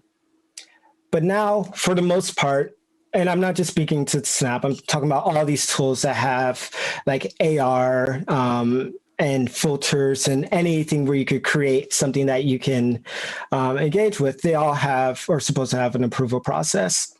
Do I think it's appropriating Black culture? Absolutely. But the problem is, yes, the problem are the users, but there's ways that can be prevented, and that needs to be, and that should be, and it's said to be on the tech side of the approval process. But they've removed so many humans from that process, or the humans that are hired don't have the same background, aren't Black, or they might be outsourced, because outsourcing is a huge thing as well. Then, as long as it's not death, or as long as it doesn't show, any body parts or anything like that, then it's approved. And normally it takes thousands of people to report it to get it taken down. So I do think it's a big problem. I don't think it's just code or machine learning or anything like that that can fix it. I really think humans need to be involved. And it's like, hire humans, hire people from these communities, see the trends, see what's being reported the most, and really dive in and use those billions of dollars to build people to highlight those and to make sure that's not approved.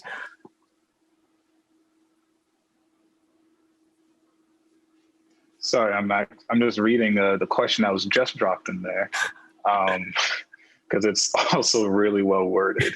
These are amazing questions, by the way. Yeah. I want to spend more time thinking, and I'm sorry that I'm just kind of just at the top of my head, but these are amazing questions. Your answers are fine. For a quick break to let you breathe, I'm just going to read a couple comments that we had. So from SoCal Noma, Elatrice Hayaris, I'm probably saying that wrong. They said, this has been an outstanding week of provocative thought and evoking speakers and conversation. Thank you, SoCal Noma. And the second one was from faculty Jackie Bloom. And she said, Kordae and Whoopie, thank you so much for sharing your amazing, inspiring work. I hope I can meet you both in person. Allyn and Tunde, this has been an amazing week of talks. Thank you for putting this together. I have to go make dinner. And then just within the live stream chat, we've got a ton of let's go. This is amazing. Awesome. Thank you. Powerful. Facts. So just so you guys can breathe for a second. And then now I think that Tunde, or I don't know if Ghanem wants to read his question, but either way. I can take it real quick, Ghanem, before you go. Whoopie, I was just going to say, you know, like, as casual as I guess I kept like front loading it, I forgot that we go to like an architecture institute where like our students are going to ask like the most pinpointing questions. So like, don't feel like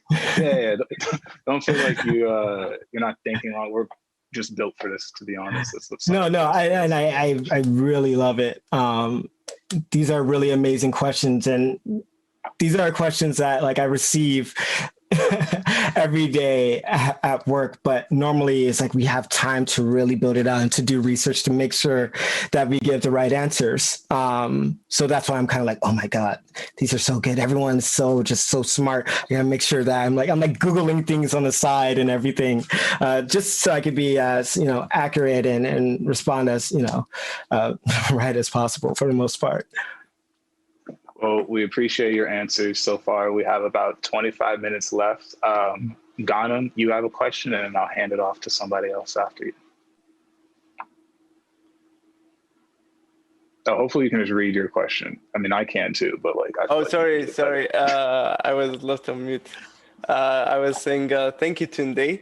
And I'm sorry about these questions, but like you guys just bring out good topics. My question goes as so: how would you describe the situation of Black authorship and ownership in the modern digital world? Is there a rise or decrease in the flow of the content? And what proper action or call of arms do you advise to increase the creation and proper accreditation to Black authors?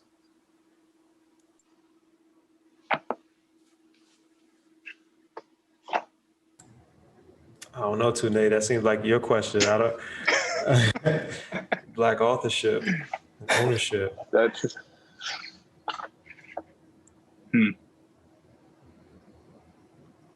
I mean, we are all consumers of Black culture. It just is what it is. If you turn on your radio, if you watch TV, you can find it everywhere. So. The authorship and ownership is a really interesting dichotomy. I'm not sure if they're exactly connected all the time. Like Whoopi was saying, the direct correlation to the maker is not always present and there. And I'm not even sure how to answer that. I don't know what that means. In the modern digital world, I think we have an opportunity. I think we have an opportunity to break the traditional framework that we've been operating in and really start to, like I said, democratize some of these tools and assets and ideas that allow young Black artists to receive the just due, right? To receive the money. I'm talking about money now. I'm really talking about money. Like these folks, they need to be supported, right? We need to figure out a way to channel resources. And, I think that's hopefully a part of this question. How do we channel resources to those authors who should be owning their material? Everything Whoopi creates, he should be, getting paid for it. So I think there's definitely a connection there. Just to add to that, I do think that there's a rise. There's definitely not a decrease. I know that there's a rise, and I know that there's want for this form of content or new forms of content as well. As far as ownership, as far as money getting paid, I'm really excited about the future. I'm really excited about the future for Black artists because a lot of the technology is being made so the individual makes sure that they see the money all the way through. I think one big thing, and I hate to be a crypto bro right now, but if you talk about the rise of like Web3 and also NFTs and crypto media, that's all great for Black artists, and you could track where your work goes. You could get compensated if your work gets resold. You can see the impact of where your work goes. You have your work created at a new scale as far as like who it reaches, and also money as well. There's a painting that you made that you might post on Instagram and you might sell for $50, but if you post it as an NFT using blockchain, more people will see it. And that means more exposure and people would bid on it. So something that you would normally charge for $50 will now be worth $1,000 or $2,000. And that's a medium that's available to us all. And when it comes to, I guess, like who's doing it or who it can be available to, it's really open. There's new platforms now where we can jump into. What I think is important is like, how do we make sure to educate one another to make sure that we know about it, that make sure that we could take advantage of it. So we're not just posting our work on Instagram. Like one thing, if you go to my Instagram, I'm not really posting that much because I'm like, all right, there's some really cool work that I'm making. But if I'm doing like everyday renders, I'd rather post it on a blockchain like Super Rare or Nifty as an NFT as its own form of media. So not only do I still own this, but I can also sell this bit of work that I'm just messing around with. That's just a doodle. If I post it on Instagram, there's ownership immediately gets stripped. And here you might not see any compensation for that. So as far as ownership, I do think in the modern digital world, I do think it's getting better. I do think that there's some new tools coming up using Web3, crypto media, NFTs. Is there a rise or decrease in the flow of content? Absolutely. If you look at, commercials, if you go on YouTube, if you watch any show, a lot of stuff like Insecure Black Girl, Atlanta, like all these shows are top performers.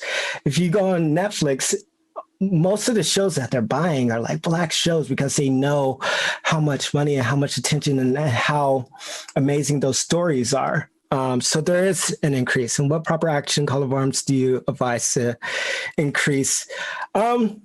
Really doing stuff like this. I think this is call of arms or the call to action, and really being able to speak in front of students and to be a part of the community and be like, yo, man, if you have an internet connection, you could literally take a picture of your work or export your work from Photoshop and throw it up and see if people would bid for it.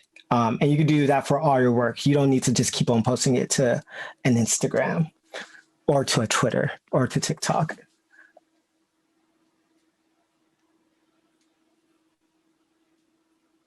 It's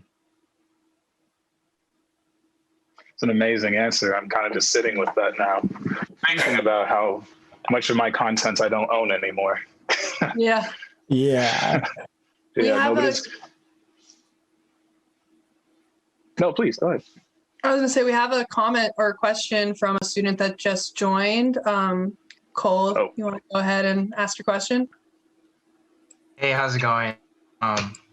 I just wanted to say, I think both of you, seeing how you present your work, how you speak about the interests that matter for you, you have such a comprehensive grip over what you care about. And I wanted to know what, in you guys' opinion, do you think is the first step towards building a community around the things that you're interested in?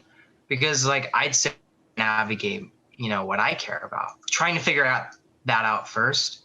That was the first step, maybe step 0. But what happens after that? How do you start to build that community? Yeah, that's a really, really great question. And I think it's very much about using your voice and like you said, casting that first net and then seeing what happens. I think for me, when I first came to LA, I really didn't know anybody. And I remember a friend of mine told me to go to Underground Museum. And I went to the Underground Museum and I saw a lot of folks that looked like me and a lot of creative folks.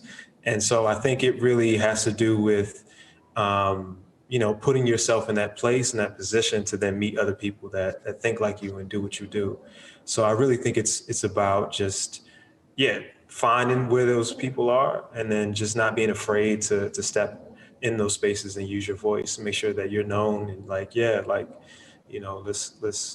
just be friends, let's be cool. Like, I think that's a lot of it too. I think community building, is a lot about like just spending time with each other. And I know it's really hard to do that now that we're in the pandemic, but I think that's what community building looks like. Like, what are we doing together? Not just working together, but what are we doing socially? So I think Whoopie probably has a more in-depth answer because, he operates in so many other communities, and I'm really interested to hear what you're gonna say. Also, the Total Luxury Spot t-shirt. I love that shirt. It's amazing. Thanks, man. Shout out to Total Luxury Spot. Check them out. Shout out to Hassan. Shout out to Hassan. The homies. I mean, to add on to what Kordae said, it's really about just, getting out there, getting in front of people. Right now, it is really difficult. And I'll be completely honest, I wasn't thinking about community in my earlier days. I was only thinking about me. But it's hard. It's hard because you want to get yourself up, right? You want to make sure that, you could get that job or that you're spending time dedicated to that project and you're just worried about yourself because that's all you have, or that's what you think it is. You might think you only have yourself, but I believe it was around maybe like 5 or so years ago when I started to understand my community, literally my neighborhood and who's out here. Because for the longest, you start to feel lonely as an artist. And you're like, yeah, I have my internet friends, but do I have anyone around me? Like, who's out here? And one thing that you could do is you could create the opportunity. You could have a project where you can collaborate with others. And if you're looking for people, then you could see what community events are out there, or you could go on Twitter or Instagram and use the geotags to see what's going on at the nearest park or whatever it is. And you could find those people. I mean, with Kordae, I have always seen Kordae work, but we haven't talked. And now I'm just like, wait a minute. Like he's doing like game engine stuff. I've been in that world. Like, why haven't we been talking this whole time? But it does take work. You will have to really put yourself out there. And if you're not creating opportunities, you could look for opportunities that other people are providing to collaborate with them.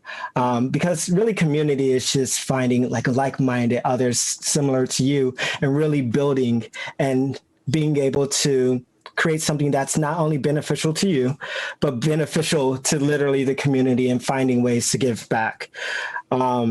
I think for my work, for my personal work, really it's like, how can I incorporate it and how can I find new artists around me to bring them in? I mean, I hope to be able to, start having interns from the community that I can either teach how to, edit or do 3D or composite or create apps or being able to speak more at events like this in the community. Because to be honest, the opportunity isn't there. I try to work with my mom to have me speak at LAUSD events. I try to go out to Leimert Park. I have a couple of friends who have events, and I tell them, if you want me to speak at anything, even things like this, because this is still part of the community, let me know. And I always will make sure to find time, whether it's young kids or adults or students like you guys, really just kind of going out of the way to find out opportunities or make opportunities. Yeah, and I think I want to add, I think projects have energy. When you work on something, it has a certain resonance. Like if you put your time into it and you put it out, I think that will also attract folks that are like-minded just through the work that you do. and it speaks a lot of volume. And so at least for me, you know, making that film was a part of that. Was just like, yo, I spent a lot of time on it, like a year and a half, right? And all that energy is now just coming out of it. And I think that's a big part of it too, is like, maybe it goes back to what Whoopi was saying, was like, invest in you first, like what you like, and make the things that you like, and then just, you know, share it. And I think that energy will then resonate with those who it's supposed to resonate with, and then it'll come full circle. So I truly believe that's another part of the process too. Kind of like what you and Natsu were touching on today too, just like about the struggle between, like, if you are an artist or if you're not an artist, and if you're actively making things on your own, then you are an artist. And just to that point, like Whoopi, your like Instagram stories always like keep me going. Like, I'm like, oh my God, like, number one, I'm happy someone else is awake doing weird things in the middle of the night. Who actually posts about it, because us SCI-Arc students are too in our head to do anything about it and are embarrassed that we're up at 5 o'clock in the morning.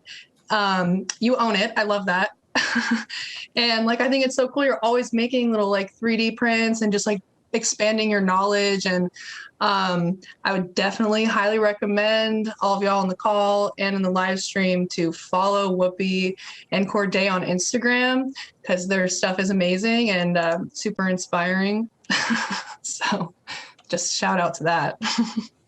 Yeah, Whoopi, I don't know how you do it, man. You're like, you know, you got the blog, you got, you know, you're able to be a social presence. You have a social presence, and I don't know how you keep it up, but. I think we're both there. I think we both have our own versions of that, Kordae. I mean, looking at your work, it takes a lot of time. And I think for me, like having a full-time job, like, yes, the tech world that's my bread and butter, because I know that having that job, receiving those stock options, receiving, working in this field will help my family and will help my community. And that's why I'm so dedicated to it. I've worked freelance before. I worked as an independent before, but the return wasn't enough where I could kind of shift and pivot and bring, that energy back to the community. And I know I have so many resources now working in tech, people that actually listen to me. I have money that I don't have to take out of my own pocket that I could bring back into the community. And that's why, that's the boost of energy that helps me, balance, having a full time and doing my own personal stuff, because I know I can leverage the tech world and I know I can learn so much and bring it back to my personal work and then bring it back to help, our families and our communities and our neighborhoods grow. So I'm doing my best. I'm running out of energy a little bit, but, once again, as I'm running out of energy, I can always go back to the community to collaborate and to help out. Whoopi needs a vacation. I know. I need to go back to Japan. But going back to the community to really help out, because people do want to collaborate. People do want to be a part of a movement. And I think that's really important, is to, find those people, because we're out here.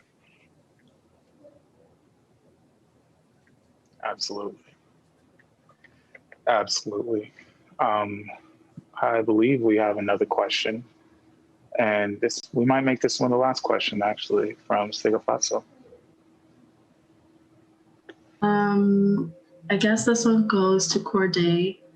It's about the machine from Earth Mother, Sky Father. It felt like a monster, or it felt menacing, while simultaneously appearing as an action coupled to a laboring human body.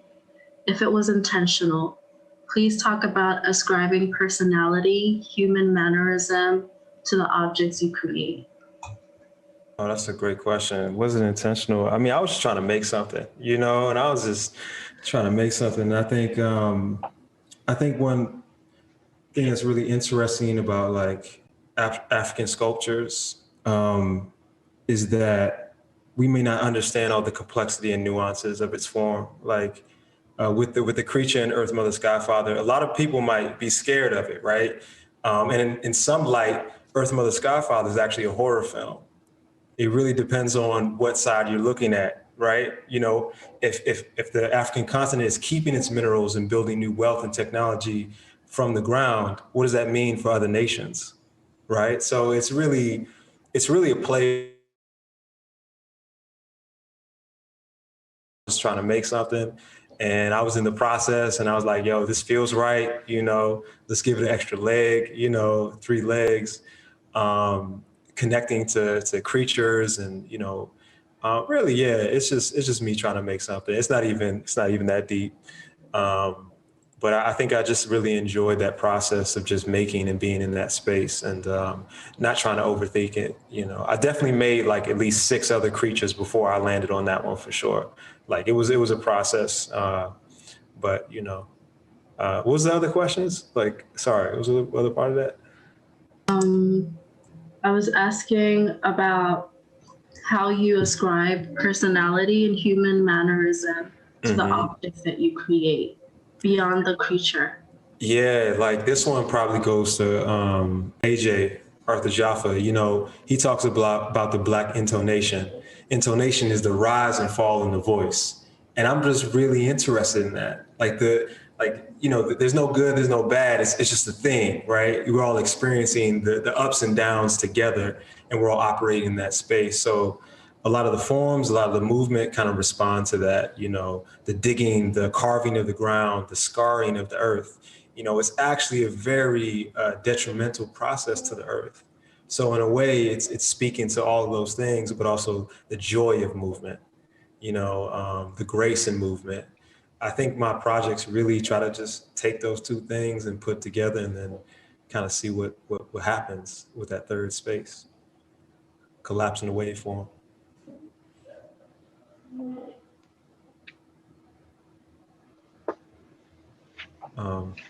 Amazing. Yeah. Well, thank you for that. Thank you for all the answers. I mean, I know that we're just throwing it at you guys, and you don't just take I don't know, like you don't just say I don't know and move on. You're actually giving us answers, and I appreciate that. I appreciate both of you coming, sharing your work, being so passionate about speaking to us about it.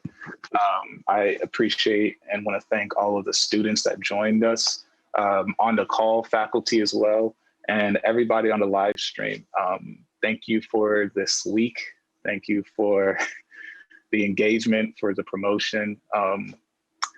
I was going to get into a whole thank you speech at the end of this, but I feel like that says enough right there. Just thank you to everyone who supported this. This is the first annual of hopefully a long, something that lasts longer than as long as I'm even here.